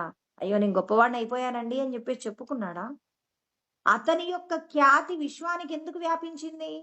ఎందుకు అంటే అతని లోపట ఉన్నటువంటి ఈశ్వర తత్వము, నీ లోపట ఉన్న ఈశ్వర తత్వము ఒక్కటే కాబట్టి, అతను నడిపినటువంటి సన్మార్గం ఏదైతే ఉందో, ఆ సన్మార్గం ఏమవుతుంది? నువ్వు భగవంతుడిని తెలుసుకోవడానికి కావలసినటువంటి నిష్ట నీకు కలుగుతుంది. అంటే భగవంతుడి యొక్క నిష్ట మనకెప్పుడు ఉండగలుగుతుంది? జీవన్ముక్తులు కావాలండి. జీవన్ముక్తులు కాని వాళ్ళు ఎంత జ్ఞానవంతులైనా ఈ రజో తమో గుణాలనేటటువంటి మాయలో పడ్డారంటే మాత్రం మరి వీళ్ళెక్కడికైనా జారిపోతారు. జారిపోతారని పరమాత్మ చెప్తున్నారు. దాని గురించి మనం ఎవరు బెంగపడాల్సిన అవసరం లేదు. అందుకే కృష్ణ పరమాత్మ మన అందరికీ కూడా జ్ఞానాన్ని అందిస్తూ ఉన్నారు. నీవెవరు అంటే ఈ శరీరం కాదు. ఈ శరీరం లోపట ఉన్న సత్య స్వరూపమైన సచ్చిదానందమే అని నువ్వు ప్రతి క్షణము కూడా అనుభవంలోకి తెచ్చుకున్నప్పుడు సాధ్యమవుతుంది. కానీ మరి కేవలం విషయ జ్ఞానము అంటే భగవంతుడి శాస్త్ర జ్ఞానం ఉండి విషయాలు మాత్రం దేహ సంబంధమైన విషయాలతో మీరు కనెక్ట్ అయ్యారనుకోండి. ఆ కనెక్ట్ అయినప్పుడు మాత్రం మిమ్మల్ని మీరు తెలుసుకోలేరు. మీరు జారిపోతారని కూడా చెప్తున్నారు. అంటే మన అనుభవాలు ఏమవుతున్నాయి? ఒకదాని తర్వాత ఒకటి మారిపోతున్నాయి అని చెప్పేసి చెప్తున్నారు కదండి. అంటే అనుభవాలలో మార్పొస్తుంది. కృష్ణ పరమాత్మ అంటున్నారు. అనుభవాలలో మార్పు ఉంటుంది.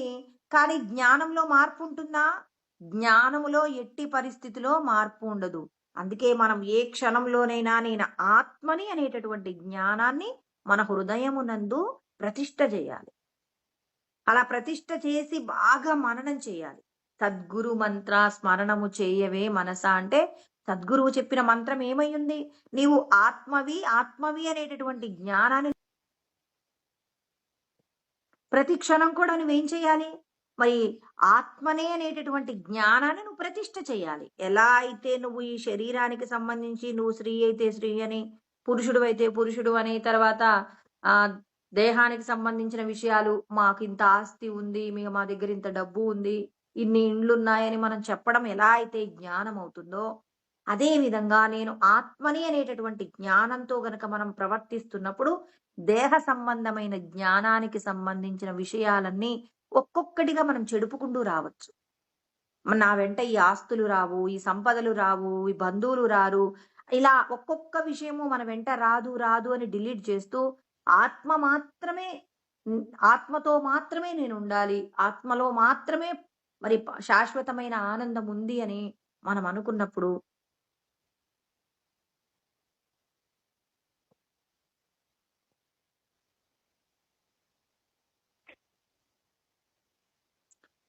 ఏమవుతుంది? అప్పుడు మనం భగవంతుడితో కనెక్ట్ అవుతాం. ఆత్మయే శాశ్వతం అనుకుంటూ దేహ సంబంధమైన విషయాల మీద ఏం చేయాలి? వ్యామోహం తగ్గించాలండి. ఇప్పుడు గురువుగారి దగ్గరకొచ్చాము. రాక పూర్వము మన వేషధారణ ఎలా ఉంది? మన ఆహార పదార్థాలలో మన మనం తీసుకునేటటువంటి విధానాలు ఎలా ఉన్నాయి? వీటన్నింటిని ఒకదానికొకటి మార్చుకుంటూ రావాలి. అన్నింటిని విడిచిపెడుతూ ఉండాలి. మార్చుకుంటూ రావడం అంటే విడిచిపెడుతూ మరి పూర్తిగా సన్యాసః అంటే ఏంటి? సన్యాసం తీసుకోమని కాదు. విడిచిపెట్టడం రావాలి. దేనికోసం? మోక్షము కోసం. దేహ బంధంలోంచి విడిబడాలంటే దేహ సంబంధమైన విషయాల మీద ఉన్న ప్రీతి నీకు పూర్తిగా తగ్గాలి. ఆ ప్రీతి తగ్గనంత వరకు నువ్వేమవుతావు? జీవన్ముక్తుడివి కాలేవు. ఇక్కడ అందుకే చెప్తున్నాడు. ప్రాప్త తదాత్మభావ అంటే నువ్వు ఆత్మభావంలో నిలబడాలంటే నీ మనస్సు యందు ఏం చేయాలి? జ్ఞానం అనేటటువంటి బీజమును వేయి. అందుకే కృష్ణ పరమాత్మ ఏమన్నారు? బీజం మాం సర్వభూతానాం విత్తి పార్థ సనాతనం. నేను సమస్త ప్రాణులలో బీజముగా నేనున్నానన్నప్పుడు మరి పరమాత్మ బీజాన్ని వదిలిపెట్టేసి మనం ఏం చేస్తున్నాం?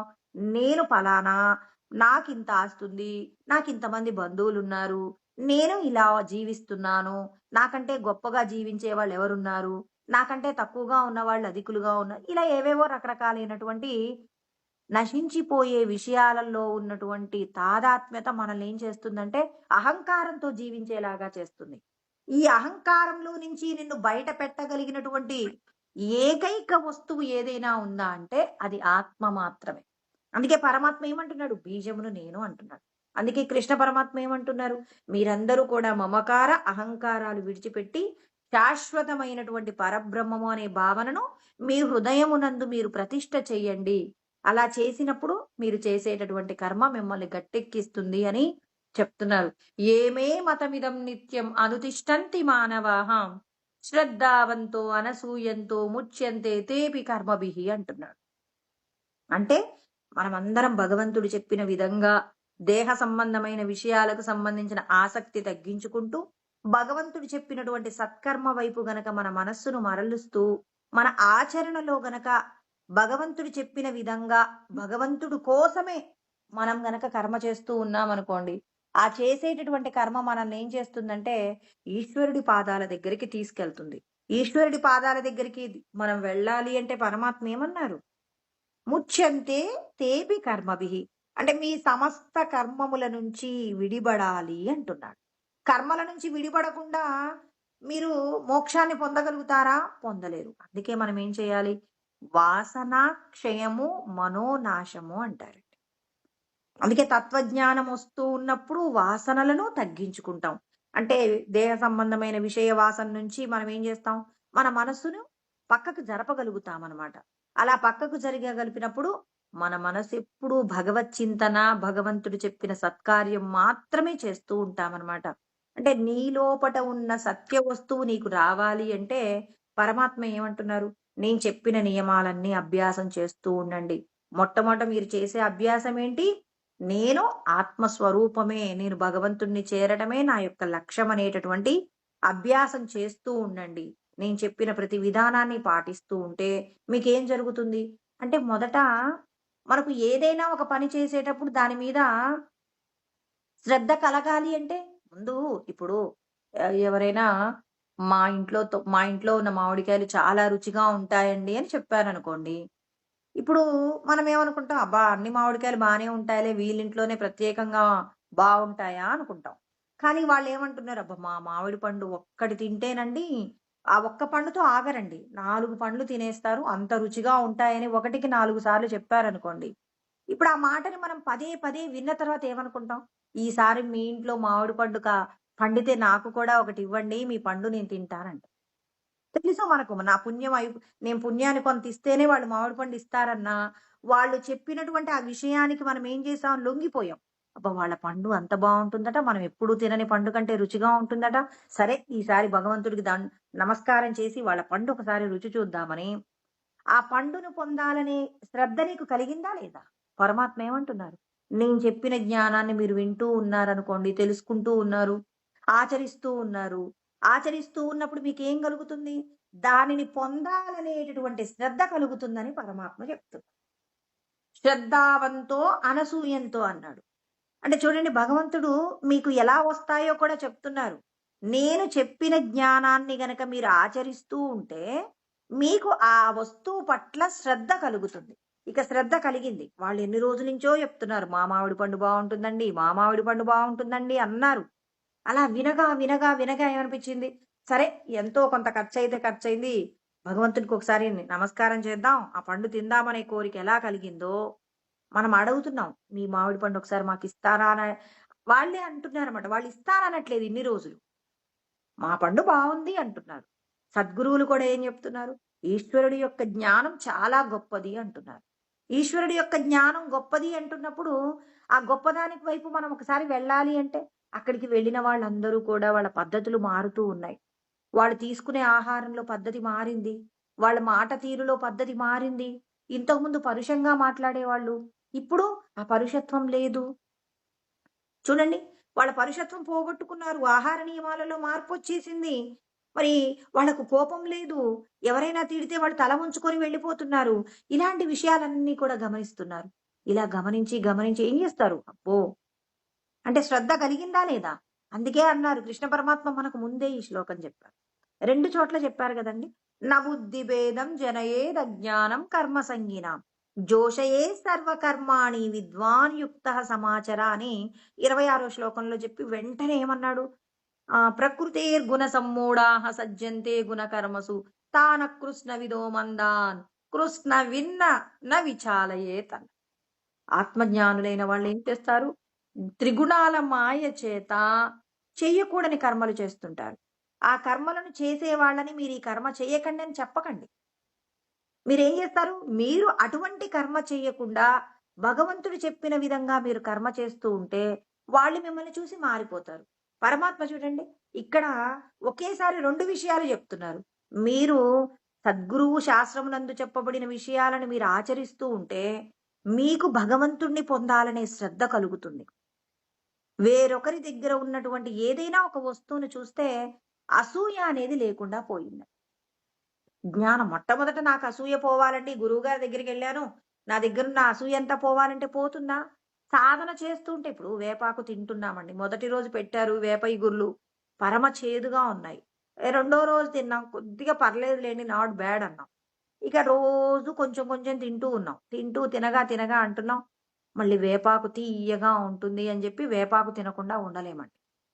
అంత తియ్యటాకుని ఎవడండి పోగొట్టుకుంటాడంటాడు. అయ్యో! వేపాకు తియ్యగా ఉండడం ఏందండి అంటే, తినగా తినగా రుచి. బ్రహ్మజ్ఞానం కూడా మొదట నేర్చుకున్నప్పుడు కష్టంగా ఉంటుందండి. ఒక శ్లోకాన్ని మనం నేర్చుకోవాలి అంటే ఎలా ఉంటుందంటే, ఒక శ్లోకం మొదలుపెట్టగానే నిద్రొస్తుందండి. అంటే మనల్ని భగవంతుడి యొక్క జ్ఞానాన్ని తెలుసుకోకుండా మాయ మన వెంటనే ఉంటుంది కాబట్టి, తమోగుణం యొక్క లక్షణం ఏంటంటే తమస్త్వజ్ఞానజం విద్ధి మోహనం సర్వదేహినాం ప్రమాదాలస్య నిద్రాభిః తన్నిబధ్నాతి భారత అని 14వ అధ్యాయంలో 8వ శ్లోకంలో చెప్తారు. అంటే ప్రతి ఒక్క మనిషిని కూడా తమో గుణం ఏం చేస్తుంది? అజ్ఞానంలోకి పడవేస్తుంది. ఎందుకు ఈ బ్రహ్మజ్ఞానంలో ఏముంటుంది? ఏముండదు అని చెప్పేసి మనం పుస్తకం పట్టుకోగానే నిద్రొస్తుందనమాట. ఏదైనా మంచి కార్యం చేద్దాము అని అనుకుంటాం. రోజు నిద్ర లేవాలి పొద్దున్నే అనుకుంటాం. ఓ 4 రోజులు లేసిన తర్వాత ఐదో రోజు వర్షం బాగా వస్తుంది. అయ్యో! ఈ వర్షానికి ఏం లేస్తాంలెండి అని చెప్పేసి ఆ రోజు నిద్రపోయాం. అంటే ఏం చేస్తున్నాం మనం? కొద్ది రోజులు సాధన చేయగానే వెంటనే ఎందుకు డైవర్ట్ అయితున్నామంటే, మాయ మనందరిని కూడా లాగేస్తుంది. మాయ అంటే మన లోపల తమోగుణం ఉందండి. ఆ తమోగుణం ఏం చేస్తుంది? అయ్యో! ఇప్పటికిప్పుడు పొందేటటువంటి సుఖం గురించి చెప్తుందనమాట. ఇప్పుడు భగవంతుడి జ్ఞానం ఏమంటుంది? నీకు నీ లోపటున్న అలసత్వాన్ని పోగొడుతుంది బ్రహ్మజ్ఞానం. మాయ ఏం చేస్తుంది? అప్పటికప్పుడు నిన్ను సుఖంలోకి తీసుకెళ్తుంది. ఇప్పుడు షుగర్ పేషెంట్‌ని షుగర్ పేషెంట్ దగ్గర 4 రకాల మధుర పదార్థాలు పెట్టామనుకోండి. ఇప్పుడు ఆ మనిషి ఏం చేస్తాడు? అబ్బా! ఇప్పటికిప్పుడు పొందేటటువంటి ఆ మధుర పదార్థంలో ఉన్న రుచికి లొంగిపోయి ఆ పదార్థాన్ని తింటాడు. అంటే దీనివల్ల ఆ శరీరానికి ప్రమాదమా కాదా? అదే విధంగా బ్రహ్మజ్ఞానం ఏంటంటే మొట్టమొదట ఎలా ఉంటుంది? ఎత్తదగ్రే విషమివ. అంటే మొట్టమొదట ఎలా ఉంటుందంటే కష్టంగా ఉంటుంది. బ్రాహ్మీ ముహూర్తంలో నిద్ర లేవాలి, కష్టంగా ఉంటుంది. పుస్తకం పట్టుకోగానే నిద్రొస్తుంది. ఇవన్నీ మాయ యొక్క లక్షణాలు. అప్పటికప్పుడు పొందేటటువంటి గొప్పదైన అనుభూతిని పరిచయం చేస్తుందనమాట త్రిగుణాల మాయ. అలా పరిచయం చేయగానే 100కి 99.9% మంది ఏం చేస్తారంటే, అప్పటికప్పుడు పొందే విషయ సుఖాల కోసం తాపత్రయపడుతూ, వాళ్ళని వాళ్ళేం చేస్తారు అంటే, మరి మాయలోకి జార్చుకుంటారు. ప్రతి ఒక్కరు కూడా ఇదే ప్రయత్నం. అందుకే భగవంతుడు ఏమంటారు, మాయ మిమ్మల్ని ఎప్పటికప్పుడు లాగేస్తుంది కాబట్టి, నేను సాక్షాత్తు ఈశ్వర స్వరూపమే నేనైనప్పుడు ఈ మాయ నన్నేం చేస్తుందని, ఎవరైతే నిరంతరం ఆ భగవంతుడిని నేను బ్రహ్మమే, అహం బ్రహ్మాస్మి, నేను బ్రహ్మమునే అయి ఉన్నానని ప్రతి క్షణం మనం స్మరణ చేస్తున్నామనుకోండి. అలా స్మరణ చేస్తున్నప్పుడు బ్రాహ్మీ ముహూర్తంలో నిద్ర లేవడానికి మన మనసు అంగీకరిస్తుంది. నువ్వు ఈ శరీరం కాదు, శరీరానికి సంబంధించిన విషయ సుఖాలు నిన్ను మాయలో పడవేస్తాయి. శరీరం పడిపోయాక నీకెటువంటి సుఖం ఉండదు. నువ్వు దుఃఖపడాలి. నీకు ఆనందం కావాలి అంటే నేను చెప్పిన పని చెయ్యమని మనసుకు మనం ఏం చేస్తాం? జ్ఞానబోధ చేస్తాం. అలా జ్ఞానబోధ చేసినప్పుడు మన మనసు చెప్పగా, చెప్పగా, చెప్పగా, తినగా, తినగా తీయగా అయినట్టు వేపాకు చెప్పగా, చెప్పగా ఏమవుతుంది? అభ్యాసం కూసు విద్య అంటారు. అంటే మనం అభ్యాసం చేస్తున్నా కొద్దీ ఏమవుతుంది? ఆ విద్య మనకి చక్కగా మనకి అనుభూతిలోకి వస్తుంది కాబట్టి, ఇక్కడ కృష్ణ పరమాత్మ కూడా చెప్తూ ఉన్నారనమాట. అంటే మీరు నేను చెప్పిన సాధన గనక మీరు చేస్తూ ఉంటే మీకేమవుతుంది? నా యందు ఉన్నటువంటి అంటే నా లోపటున్న గొప్పతనం పట్ల మీకు శ్రద్ధ కలుగుతుంది. అంటే మీకెక్కడో ఒక చోట చిన్న భగవద్ అనుభూతి కలుగుతుంది. అంటే భగవంతుడు చెప్పిన సాధన కష్టమైనా చేస్తూ ఉన్నారు. ఇప్పుడు టీచర్ పాఠం చెప్తున్నారు. పిల్లవాడు బాగా చదువుతున్నారు. అందరి పిల్లలు చదువుతున్నారు. కానీ ఒక ఇద్దరు పిల్లలు మాత్రం చాలా ఉత్సాహంగా చదువుతున్నారు. చదువుతున్నారు కానీ రాయటంలో కాస్త వెనకబడుతున్నారు. వెనకబడి కాస్త మార్కులు ఫస్ట్ ర్యాంక్ తెచ్చుకుందాం అనుకుంటున్నారు. కానీ 3, 4 ర్యాంకులొస్తుంటే అప్పుడు టీచర్ ఏం చేస్తారు? వీళ్ళిద్దరికీ ప్రత్యేకమైన ఒక ప్రోత్సాహకం ఇస్తారండి. ఫస్ట్ ర్యాంక్ వచ్చిన వాడికంటే కూడా మరి 3, 4 ర్యాంకులు వచ్చినటువంటి వాడికి ఒక ప్రోత్సాహం ఇస్తారు. ఎందుకు ప్రోత్సాహం ఇస్తారంటే, వాళ్ళ యొక్క శ్రద్ధను చూసి టీచర్‌కి ఉత్సాహం కలిగి, ఆ పిల్లలు ఇంకా బాగా సాధన చెయ్యాలి అని చెప్పేసి ఏం చేస్తున్నారు? వాళ్ళకి కావాల్సినటువంటి గొప్పదైనటువంటి ఒక ఉత్సాహం కోసం ఒక చిన్న బహుమతి ఇస్తుందండి టీచర్. ఆ బహుమతి ఆ పిల్లల్ని ఏం చేస్తుందంటే, ఇంకా ముందుకు వెళ్ళడానికి కావాల్సిన విధంగా తీసుకెళ్తుంది. అందుకే అప్పుడు అదే విధంగా కృష్ణ పరమాత్మ కూడా చెప్తున్నారనమాట. అంటే మీరు కూడా బ్రహ్మజ్ఞానాన్ని సాధన చేస్తున్నప్పుడు ఎన్ని రకాల దుఃఖాలు ఎదురైనా, ఆ దుఃఖాలన్నింటి నుంచి మీరు బయటపడడానికి ప్రయత్నం చేస్తూ ఉంటే, మీకు ఏదో ఒక చిన్న చమక్ అంటే ఏమంటారంటే, టీచర్ ఇచ్చిన బహుమతిలాగా బ్రహ్మానుభూతిలో ఎక్కడో ఒక చిన్న, ఒక లేశమంత చిన్న గొప్పదైన అనుభూతిని పొందుతారు. ఆ అనుభూతి మిమ్మల్ని ఏం చేస్తుంది అంటే భగవంతుడి నుంచి విడిపడటానికి ఎన్ని కష్టాలొచ్చినా పక్కకు జరబడకుండా, అంటే పక్కకు జరగకుండా నిన్నీకొక రక్షక కవచంలాగా నిన్నేం చేస్తుందంటే అది కాపాడుతుందండి. అంటే నువ్వు పొందిన అనుభూతి ఏదైతే ఉందో, ఆ అనుభూతి నిన్నేం చేస్తుంది? ఇక ఎంతమంది ఎన్ని రకాలుగా మిమ్మల్ని బయట దేహ సంబంధమైన విషయాల చేత నిన్ను మభ్యపెట్టినప్పటికీ, నువ్వు మాత్రం వ్యామోహం పొందకుండా భగవంతుడు ఏం చేస్తాడు? నీకు కల్పించినటువంటి ఏదైతే మరి నీ మనసుకు కల్పించిన బ్రహ్మానుభూతి ఉందో, అదేమవుతుంది? నీ సాధనను పెంచేలాగా తీసుకెళ్తుంది. అందుకే పరమాత్మ ఏమంటున్నారు? నీకు అత్యంత శ్రద్ధ భగవంతుణ్ణి తెలుసుకోవాలనేటటువంటి గొప్పదైన శ్రద్ధ ఎందుకు కలుగుతుంది? ఆ శ్రద్ధ ఏందంటే భగవంతుడు చెప్పిన విధంగా సాధన చేసేటప్పుడు ఎన్నో రకాల దుఃఖాలు నిజంగా చెప్పాలంటే భగవంతుడు చెప్పిన విధంగా ప్రవర్తిస్తున్నప్పుడు చాలా కష్టాలొస్తాయండి. అందుకే అంటారు భక్తులకు బాధలెక్కువ అంటారు. అలా ఎందుకొస్తాయంటే పరమాత్మ ఎన్ని జన్మలలోనో మనం అనుభవించాల్సిన బాధలన్నీ ఈ జన్మలో ఈ క్షణంలోనే పడవేస్తాడు అన్ని. ఇంట్లో ఇప్పుడు ఎవరింట్లోనైనా ఆహార పదార్థాలు లేవనుకోండి, ఆకలి కూడా బాగా అవుతుంది. అందుకే అంటారు దరిద్రుడికి ఆకలి ఎక్కువ అంటారు. వాడికెందుకు అంత ఆకలవుతుంది అనంటే దేవుడు పరీక్ష పెడుతుంటాడనమాట. ఆ ఆకలిని కూడా ఓర్చుకోగలిగిన శక్తి వచ్చినప్పుడు నీకేం చేస్తాడు? నువ్వు కోరుకున్నా దొరకనటువంటి గొప్పదైన ఫలితం ఇస్తాడు. ఎందుకు ఇస్తున్నాడా పరమాత్మ అంటే నీకు పరీక్ష పెడతాడు. ఆ పరీక్షలలో పరమాత్మ ఏం చేస్తున్నాడు? ఆయన చెప్పాడు. ఆయన చెప్తున్నాడు. ఏమే మతమిదం నిత్యం అనుతిష్టంతి మానవాహ. మానవాహ అంటే మనిషిగా పుట్టిన ప్రతి ఒక్కరికి ఈ చెప్తున్నాడు అనమాట. నేను చెప్పిన ప్రతి విషయాన్ని మీరు పాటించాలి. అలా పాటిస్తే ఏమిస్తాను? శ్రద్ధ ఇస్తాను. శ్రద్ధావంతో అనసూయంతో. శ్రద్ధతో అసూయ లేకుండా మీరు ఇంకా ఆ పనులు చేయడంలో ఏమవుతారు? దానికి కావలసినటువంటి మెలకువలు. ఇప్పుడు మనం పరమాన్నం వండామనుకోండి. ఆ పరమాన్నంలో కాస్త నెయ్యి, జీడిపప్పు, కిస్మిస్ బాగా వేసి, బాదం పప్పు వేసి చేసామనుకోండి. ఆ పరమాన్నం రుచిగా ఉంటుంది. అదే విధంగా మీరు చేసేటటువంటి కర్మలు శుద్ధంగా కష్టాలొచ్చినా ఆ కష్టాలను ఎదుర్కొంటూ మీరు ఆ పనులు చేస్తున్నారనుకోండి. భగవంతుడి సహాయం అందినట్టుగా కూడా కనిపించదండి. అలా అనిపించకపోయినా మీరు భగవంతుడి మీద నమ్మకాన్ని విడిచిపెట్టకుండా మీరు సాధన చేస్తుంటే ఈశ్వరుడు ఏం చేస్తారు? మీకు భగవంతుడితో అనుభూతి పొందడానికి మీ యందు మీకే పరమాత్మ ఏం చేస్తాడు? శ్రద్ధ. అంటే ఇంక ఎన్ని దుష్ట శక్తులు మీ వెంట పడినా అంటే ఈ దేహ సంబంధమైనటువంటి సుఖానుభూతులు అనేవి దుష్ట శక్తులనమాట. ఆ సుఖానుభూతులు మీ వెంట వచ్చినప్పటికీ వాటన్నింటినీ కూడా సీతమ్మ తల్లి రావణాసురుడు ఎన్ని రకాలుగానో మభ్యపెట్టే ప్రయత్నం చేస్తాడు.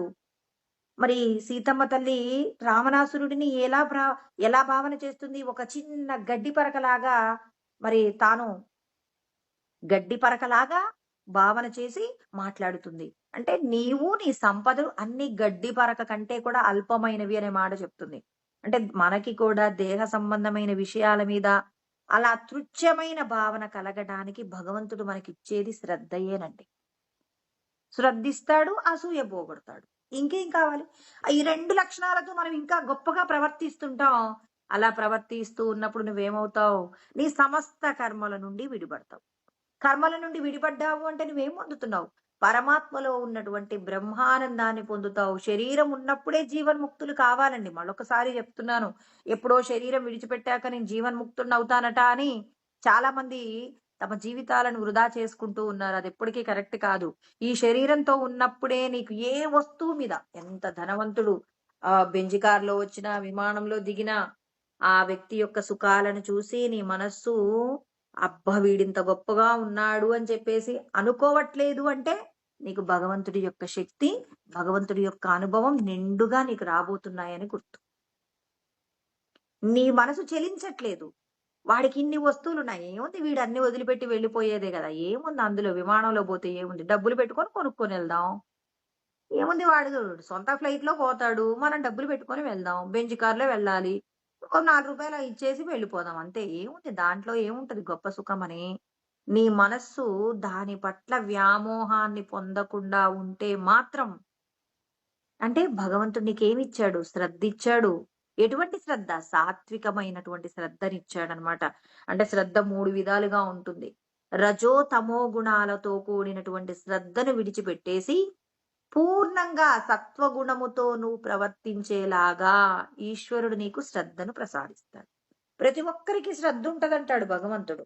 శ్రద్ధామయోయం పురుషో యో యశ్రద్ధస్త ఏవ సహ యజంతే సాత్వికా దేవాన్ యక్షరక్షాంసి రాజసాహ ప్రేతాన్ భూతగణాంశాన్యే యజంతే తామసా జనాహ అని పరమాత్మ చెప్తారు.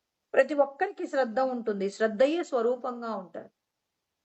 మీ యొక్క సాత్వికమైన శ్రద్ధ ఉంటే మీరు బలి లేనటువంటి అంటే జంతు బలి లేనటువంటి సత్యనారాయణ స్వామి వ్రతం అని చెప్పేసి తర్వాత ఇంకా అమ్మవారి వ్రతాలు ఇంకా రకరకాలైన పూజలు బ్రహ్మోత్సవాలు ఇవి ఉంటాయి కదండి.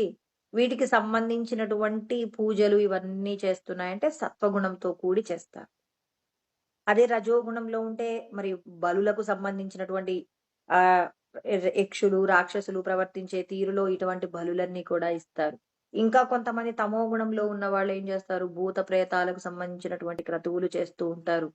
అంటే ప్రతి ఒక్కరి యొక్క శ్రద్ధ. నీ యొక్క శ్రద్ధను నువ్వేం చేయాలి? ఇప్పుడు దేవతలు వ్రతాలు ఈ స్థాయి నుంచి ఇంకో మెట్టెక్కాలి. ఇంకో మెట్టెక్కి సద్గురువుని పూజిస్తూ సద్గురువు చెప్పినటువంటి జ్ఞానాన్ని ఆచరిస్తూ అంతటా ఉన్నటువంటి బ్రహ్మమును నువ్వు దర్శనం చేస్తున్నప్పుడు నువ్వేం చేస్తావు? నీ యొక్క సాత్వికమైనటువంటి శ్రద్ధ శుద్ధ సత్వగుణంలోకి వెళ్ళిపోతుంది. ఇక్కడ పరమాత్మ చెప్పిన శ్రద్ధ ఎలాంటిది?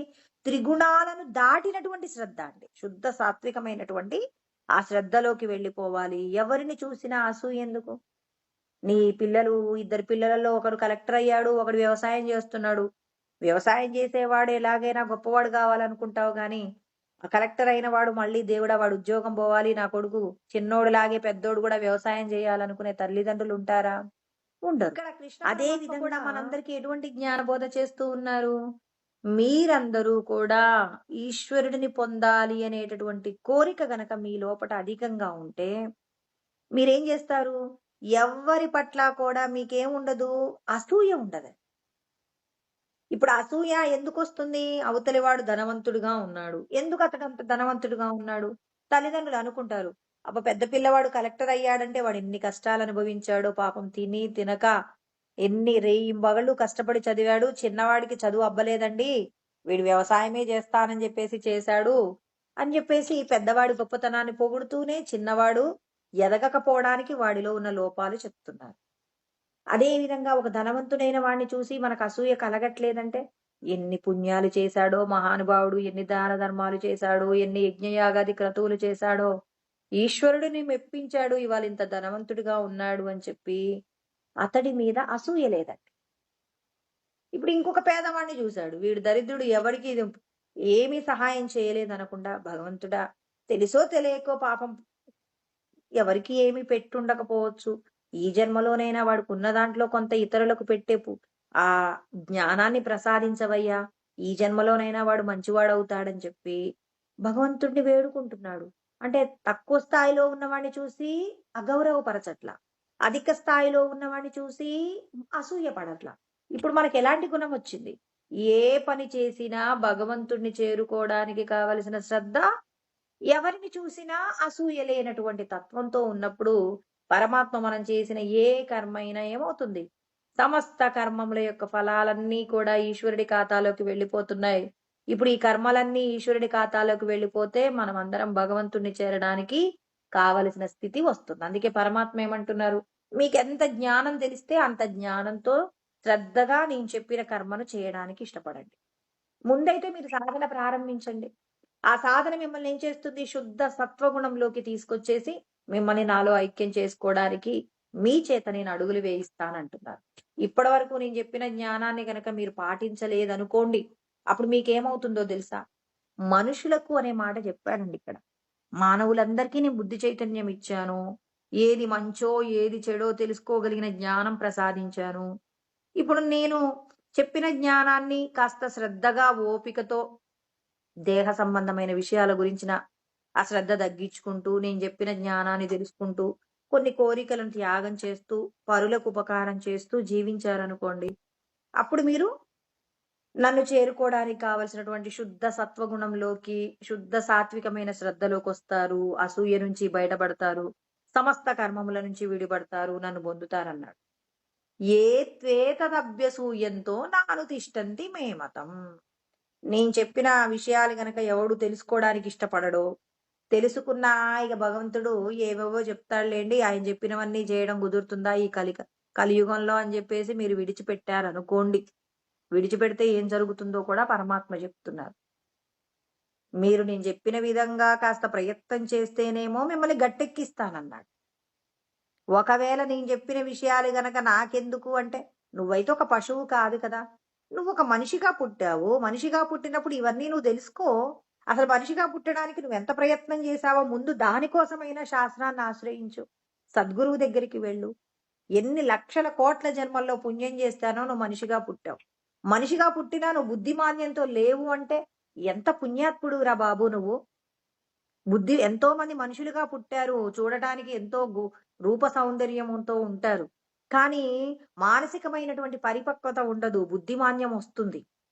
మరి అలాంటి అలాంటి వాళ్ళలా కాకుండా నువ్వు చక్కగా అన్నింటినీ మంచేదో చెడేదో తెలుసుకోగలిగిన గొప్ప బుద్ధి చైతన్యాన్ని కలిగి ఉండి, నువ్వు గనక నేను చెప్పిన విషయాన్ని పాటించే ప్రయత్నంలో నువ్వు లేవనుకోండి, అసలు కొంతమంది తెలుసుకోవడానికే ఇష్టపడరు.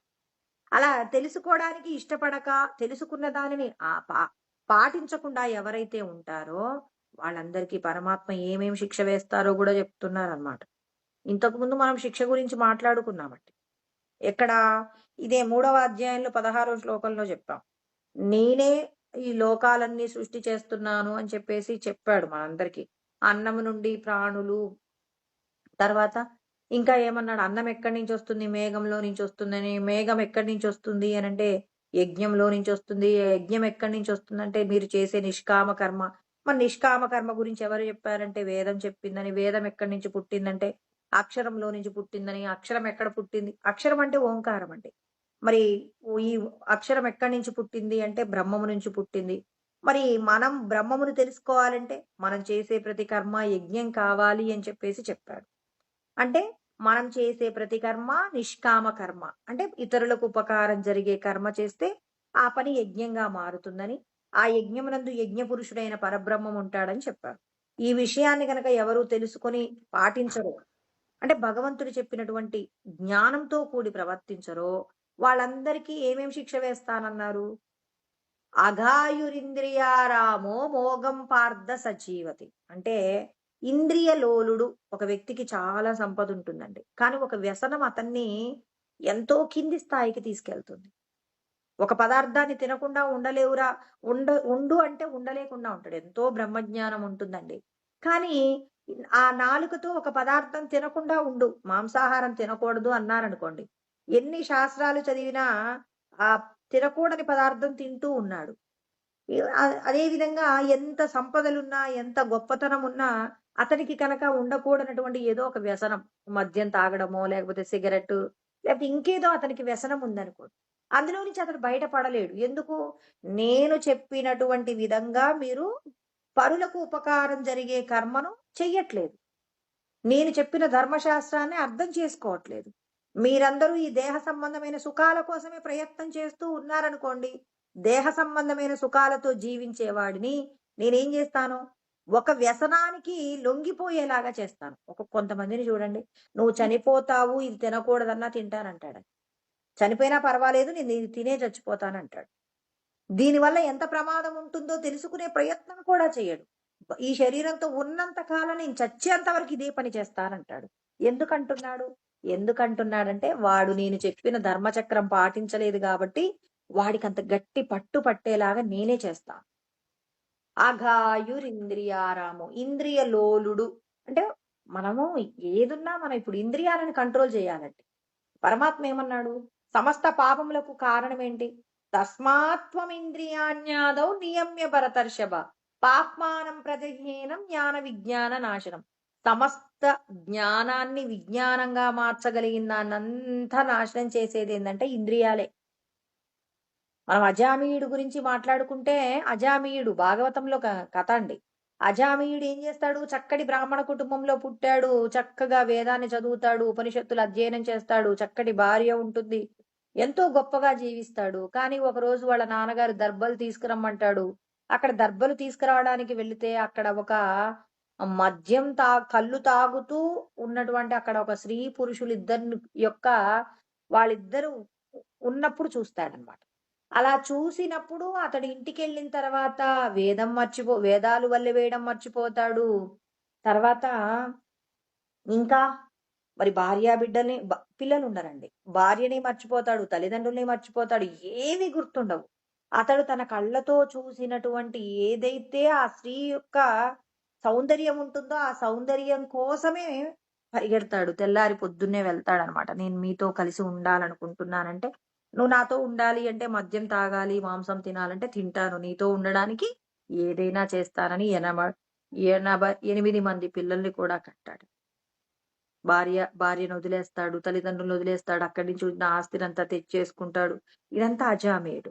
కృష్ణ పరమాత్మ మనకి 2వ అధ్యాయంలో 67వ శ్లోకంలో చెప్తాడనమాట.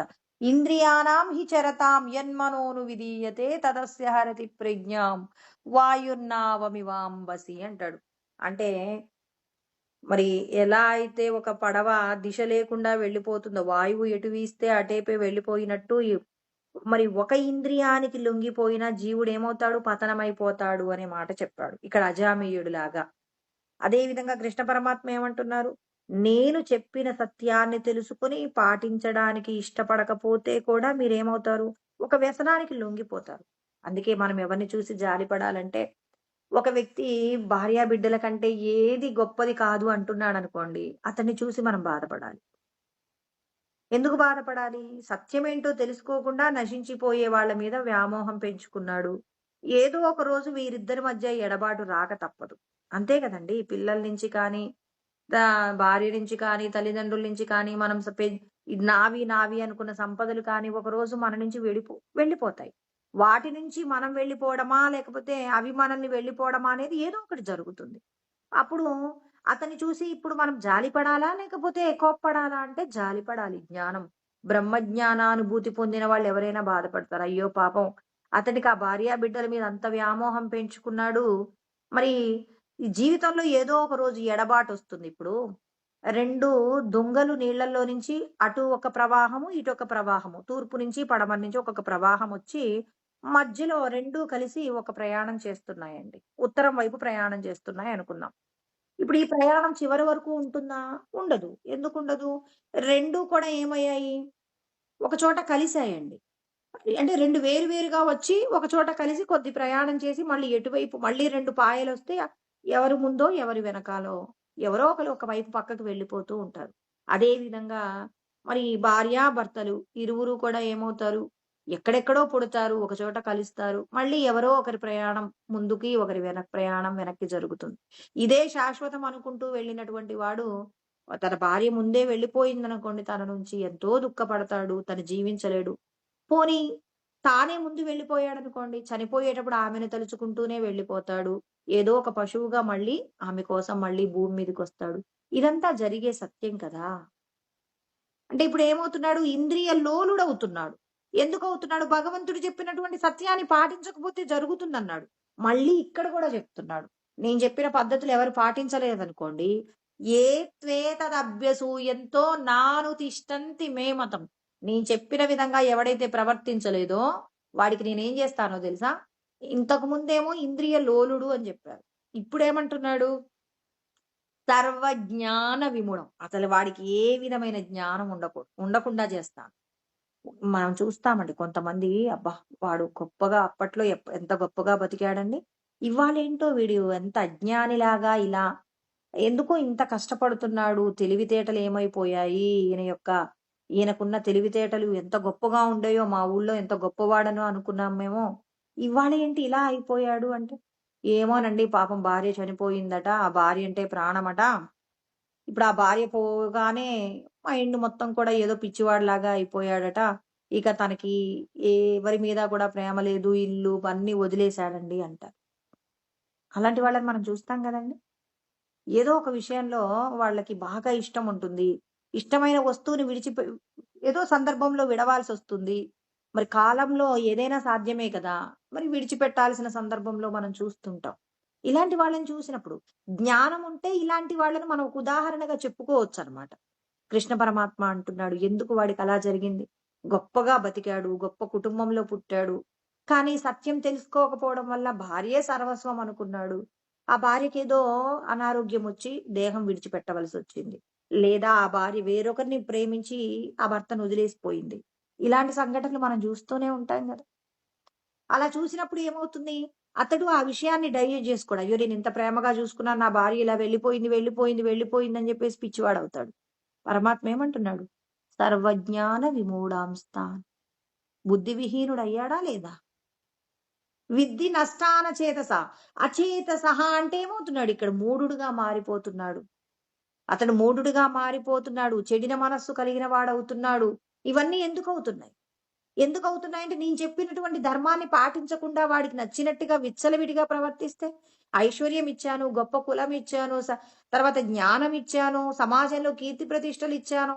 మరి వీటన్నింటితో పాటు ఉండాల్సిందేంటి? బ్రహ్మజ్ఞానం ఉండాలి కదా! వీడేం ఒక పశువు కాదు కదా! కొన్ని వస్తువులతోనే తాదాత్మ్యత పొందడానికి. నువ్వు మనిషిగా పుట్టావంటే మనీషిగా మారటానికి ప్రయత్నం బ్రహ్మజ్ఞానాన్ని తెలుసుకోవాలి. తెలుసుకున్న దాన్ని ఆచరించాలి. ఆచరించకుండా ఇక్కడ ఉన్నటువంటి వ్యామోహాలు ఏదైతే విషయ సుఖాలున్నాయో వాటి పట్ల వ్యామోహాన్ని పొందుతూ మరి ఎవడైతే విచ్చలవిడిగా ప్రవర్తిస్తాడో అలా ప్రవర్తించినటువంటి వాడి వాళ్ళ సమాజంలో ఏదో ఒక దీనమైనటువంటి స్థితిలోకి వెళ్ళిపోయి అతను ఏమవుతున్నాడు? నష్టపోతున్నాడు. చూడండి. భగవంతుడు ఎంతో జ్ఞానం ఇస్తాడు, సంపదిస్తాడు, ఎంతో శ్రేష్టతను ప్రసాదిస్తాడు.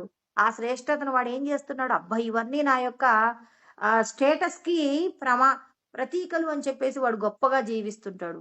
కానీ బ్రహ్మజ్ఞానం లేకపోతే వాడంతటి అసమర్థుడు ఇక ఈ లోకంలో ఉండడని పరమాత్మ చెప్తున్నారు. మనం నిర్ణయించట్లేదండి. పరమాత్మ ఇక్కడ 3వ అధ్యాయంలో 32వ శ్లోకంలో చెప్పిన మాటలే చెప్తున్నాను తప్ప, ఎవరిని తక్కువ చేసి మాట్లాడేది లేదు. మీకు భగవంతుడు చెప్పినటువంటి జ్ఞానాన్ని తెలుసుకోండి. తెలుసుకున్న దానిలో ఏ కొంతైనా ఆచరించే ప్రయత్నం చేయండి. ఇప్పుడు 100కి 99 విషయాలలో చేయకపోయినా ఒక్క విషయమైనా చేయండి. నేహావిక్రమనాశోస్తి ప్రత్యవాయో న విద్యతే. స్వల్పమప్యస్య ధర్మస్య త్రాయతే మహతో భయాత్. అస్సలు తెలుసుకోకుండా ఉన్నవాడి కంటే కొంత తెలుసుకున్నవాడు మేలని పరమాత్మ ఏమంటున్నారు? నేహావిక్రమనాశోస్తి. కొంత తెలుసుకున్నా పర్వాలేదు. ఆ కొంత తెలుసుకున్నటువంటి వాడికి నేనేం చేస్తాను? భయంకరమైన సంసార సాగరంలోంచి బయటపడడానికి నేను వాడికో రాచమార్గం ఏర్పాటు చేస్తానని 2వ అధ్యాయం 40వ శ్లోకంలో కృష్ణ పరమాత్మ చెప్పారండి. పరమాత్మ కొద్దిగా కనీసం కొంచెం నేర్చుకోండి. మీరు ఎంతో బిజీగా ఉన్నారనుకుంటున్నారు గదా! ఎంతో కొంత భగవంతుడి యొక్క 4 కథలు వినే ప్రయత్నం చేయండి. మహాభారతం, రామాయణం చెప్పే మాటలు వినండి. భగవద్గీతలో చెప్పబడిన ఒక్క మాట వినండి. అసలు ఈ శరీరము ఎందుకొచ్చింది? 84 లక్షల ఉపాధులు, ఇన్ని ప్రాణులు కంటికి కనపడుతున్నాయి. వాటన్నింటికంటే మనిషి ఎందుకు తెలివిగా ఉన్నాడని ఒక చిన్న ఆలోచన మీకు కలగదా? ఆ ఆలోచనతో భగవంతుడు అసలు మిమ్మల్ని ఏ ఉద్దేశంతో మనిషిగా పుట్టించాడు? మీరు చేయవలసిన సాధన ఏమైనా ఉందా? ఈ సాధన చేస్తే నాకేదైనా ప్రయోజనం ఉందా? అసలు నేనే ఎందుకు మనిషిగా పుట్టాను? అసలు చనిపోయిన వాడు ఎటెళ్ళిపోతున్నాడసలు? నాతో కలిసున్నవాడు మరి నన్ను కన్న తల్లిదండ్రులు నన్ను విడిచిపెట్టి వెళ్ళిపోయారు. మరి వాళ్ళెక్కడికెళ్తున్నారని చిన్న ఆలోచన కలగదా? అంత మందమతిగా ఎందుకుంటున్నావు? అంటే ఇవాళ అనుభవించిన సుఖమే అంత గొప్పదా? ఇవాళ నువ్వు చూస్తున్నావు గదా! నిన్నున్న ఆనందం ఈ రోజు లేదు. నిన్నున్న దుఃఖం ఈ రోజు లేదు. రోజు రోజుకి మారుతున్నటువంటి పరిస్థితిలో నీకెందుకు అర్థం కావట్లేదు? ఎందుకు నా ప్రమేయం లేకుండానే నేను సంతోషపడుతున్నాను, నేను దుఃఖపడుతున్నాను? ఎప్పుడూ మరి వీటికి సంబంధించిన విచారణ చేయకుండా ఎందుకు జీవిస్తావు? అహంకార విచారణ లేకుండా ఎందుకు నీ యొక్క జీవితాన్ని ఇలా దుర్భరం చేసుకుంటున్నావు? పరమాత్మ మనందరికీ హెచ్చరికలు కూడా చేస్తున్నారు. చూడండి, కొంత జ్ఞానం చెప్తున్నాడు, ఒక కండిషన్ చెప్తున్నాడు. ఒక బెదిరింపు చర్యగా కూడా ఒక మాట చెప్తున్నాడు. మీరిలా నష్టపోతారు, మీరిలా అయిపోతారు, జాగ్రత్తగా ఉండండి. మళ్ళీ తర్వాత శ్లోకంలోనే చెప్పబోతారనమాట. ఎంత జ్ఞానమున్నా మీరందరూ కూడా ఏమవుతారు? జ్ఞానం మిమ్మల్ని ఏం చేస్తుంది? త్రిగుణాల మాయ మిమ్మల్ని పడగొడుతుందనే మాట కూడా చెప్పబోతున్నాడనమాట తర్వాతి శ్లోకంలో. ఇంద్రియాల గొప్పతనం చెప్పబోతాడు. మీ యొక్క స్వధర్మం ఏంటో చెప్పబోతున్నాడనమాట. అంటే మనందరం ఎంత జ్ఞానంతో ఉన్నా మాయ మనల్ని ఏం చేస్తుంది? కిందకు పడవేస్తుంది. అలా పడవేయకుండా ఉండాలంటే మనం భగవంతుడి పాదాలు గట్టిగా పట్టుకోవాలి. నేను ఈ శరీరం కాదు, శరీరంలో బంధింపబడ్డాను అనే సత్యం మాత్రం ఎప్పుడూ కూడా మీరేం చేస్తారు? ఇక్కడ ఆయన చెప్తూ ఉన్నారనమాట. నిష్ఠ అంటే మరి నిశ్చయేన అవస్థానం అంటే మరి ఇప్పుడు మీరెందుకండి ఈ పని చేస్తున్నారని ఎవరన్నా అన్నారనుకోండి. నాకిలా చేయడం ఇష్టమండి అంటారు. నేనిలా నిర్ణయించుకున్నానంతే. కొంతమంది చెప్పులు వేసుకోకుండానే జీవితాంతం ఉంటానంటారు. ఎందుకండి మీరిలా ఎందుకున్నారు? నేను నిశ్చయించుకున్నానంటాడు. అంటే ఒక స్థానంలో నేనిలా ఉండడానికి నేను నిశ్చయించుకున్నాను. అంటే ఏదైనా ఒక పరిస్థితిని మనం స్వయంగా ఒప్పుకొని, అంటే దాని యందు ఉన్న గొప్పతనం దానికంటే ఇంకా అధికమైనది ఏదీ లేదు అనుకున్నప్పుడు దాన్ని నిశ్చయించుకుంటాం కదా! అంటే హ్మ్. ఏమంటారు? శుద్ధ ఉనికి యందు నిలకడగా ఉండగలిగిన ప్రయత్నమే నిష్ఠ అండి. నిష్ఠ లేకుండా నువ్వు బ్రహ్మమును పొందలేవు. అందుకే పరమాత్మ యందు నిష్ఠయే నిన్ను రక్షిస్తుందని కృష్ణ పరమాత్మ మనకు జ్ఞానబోధ చేయిస్తూ ఉన్నారు. నీలోపట ఉన్నటువంటి సత్య ఆత్మయే శాశ్వతం కాబట్టి, ఆత్మగా నిన్ను నువ్వు అనుభవంలోకి తెచ్చుకోవడానికి ఈ దేహ సంబంధమైన విషయాల యందు సత్కర్మ చెయ్యమని పరమాత్మ మనందరికీ జ్ఞానబోధ చేస్తూ ఉన్నారు. రేపు కృష్ణ పరమాత్మ మరి జ్ఞానవంతులకు కూడా మాయ ఒక సవాలుగా ఉంటుంది అని చెప్పేసి తర్వాత శ్లోకంలో చెప్పబోతున్నారు. దానిని మనం రేపు తెలుసుకుందాం. ఓం సహనావవతు సహనౌ భునక్తు సహ వీర్యం కరవావహై तेजस्विनावधीतमस्तु मा विद्विषावहै। ఓం శాంతి శాంతి శాంతిః. ఓం ఆప్యాయంతు మమాంగాని వాక్ ప్రాణచక్షుః శ్రోత్రమతో బలమింద్రియాణి చ సర్వాణి సర్వం బ్రహ్మోపనిషదం మా అహం బ్రహ్మ నిరాకుర్యాం మా బ్రహ్మ నిరాకరణోద నిరాకరణమస్వ నిరాకరణం మే అస్తు తదాత్మని నిరతేయా ఉపనిషత్సు ధర్మాస్తే మయి సంతు తే మయి సంతు. ఓం శాంతి శాంతి శాంతి. హరి ఓం. స్వస్తి.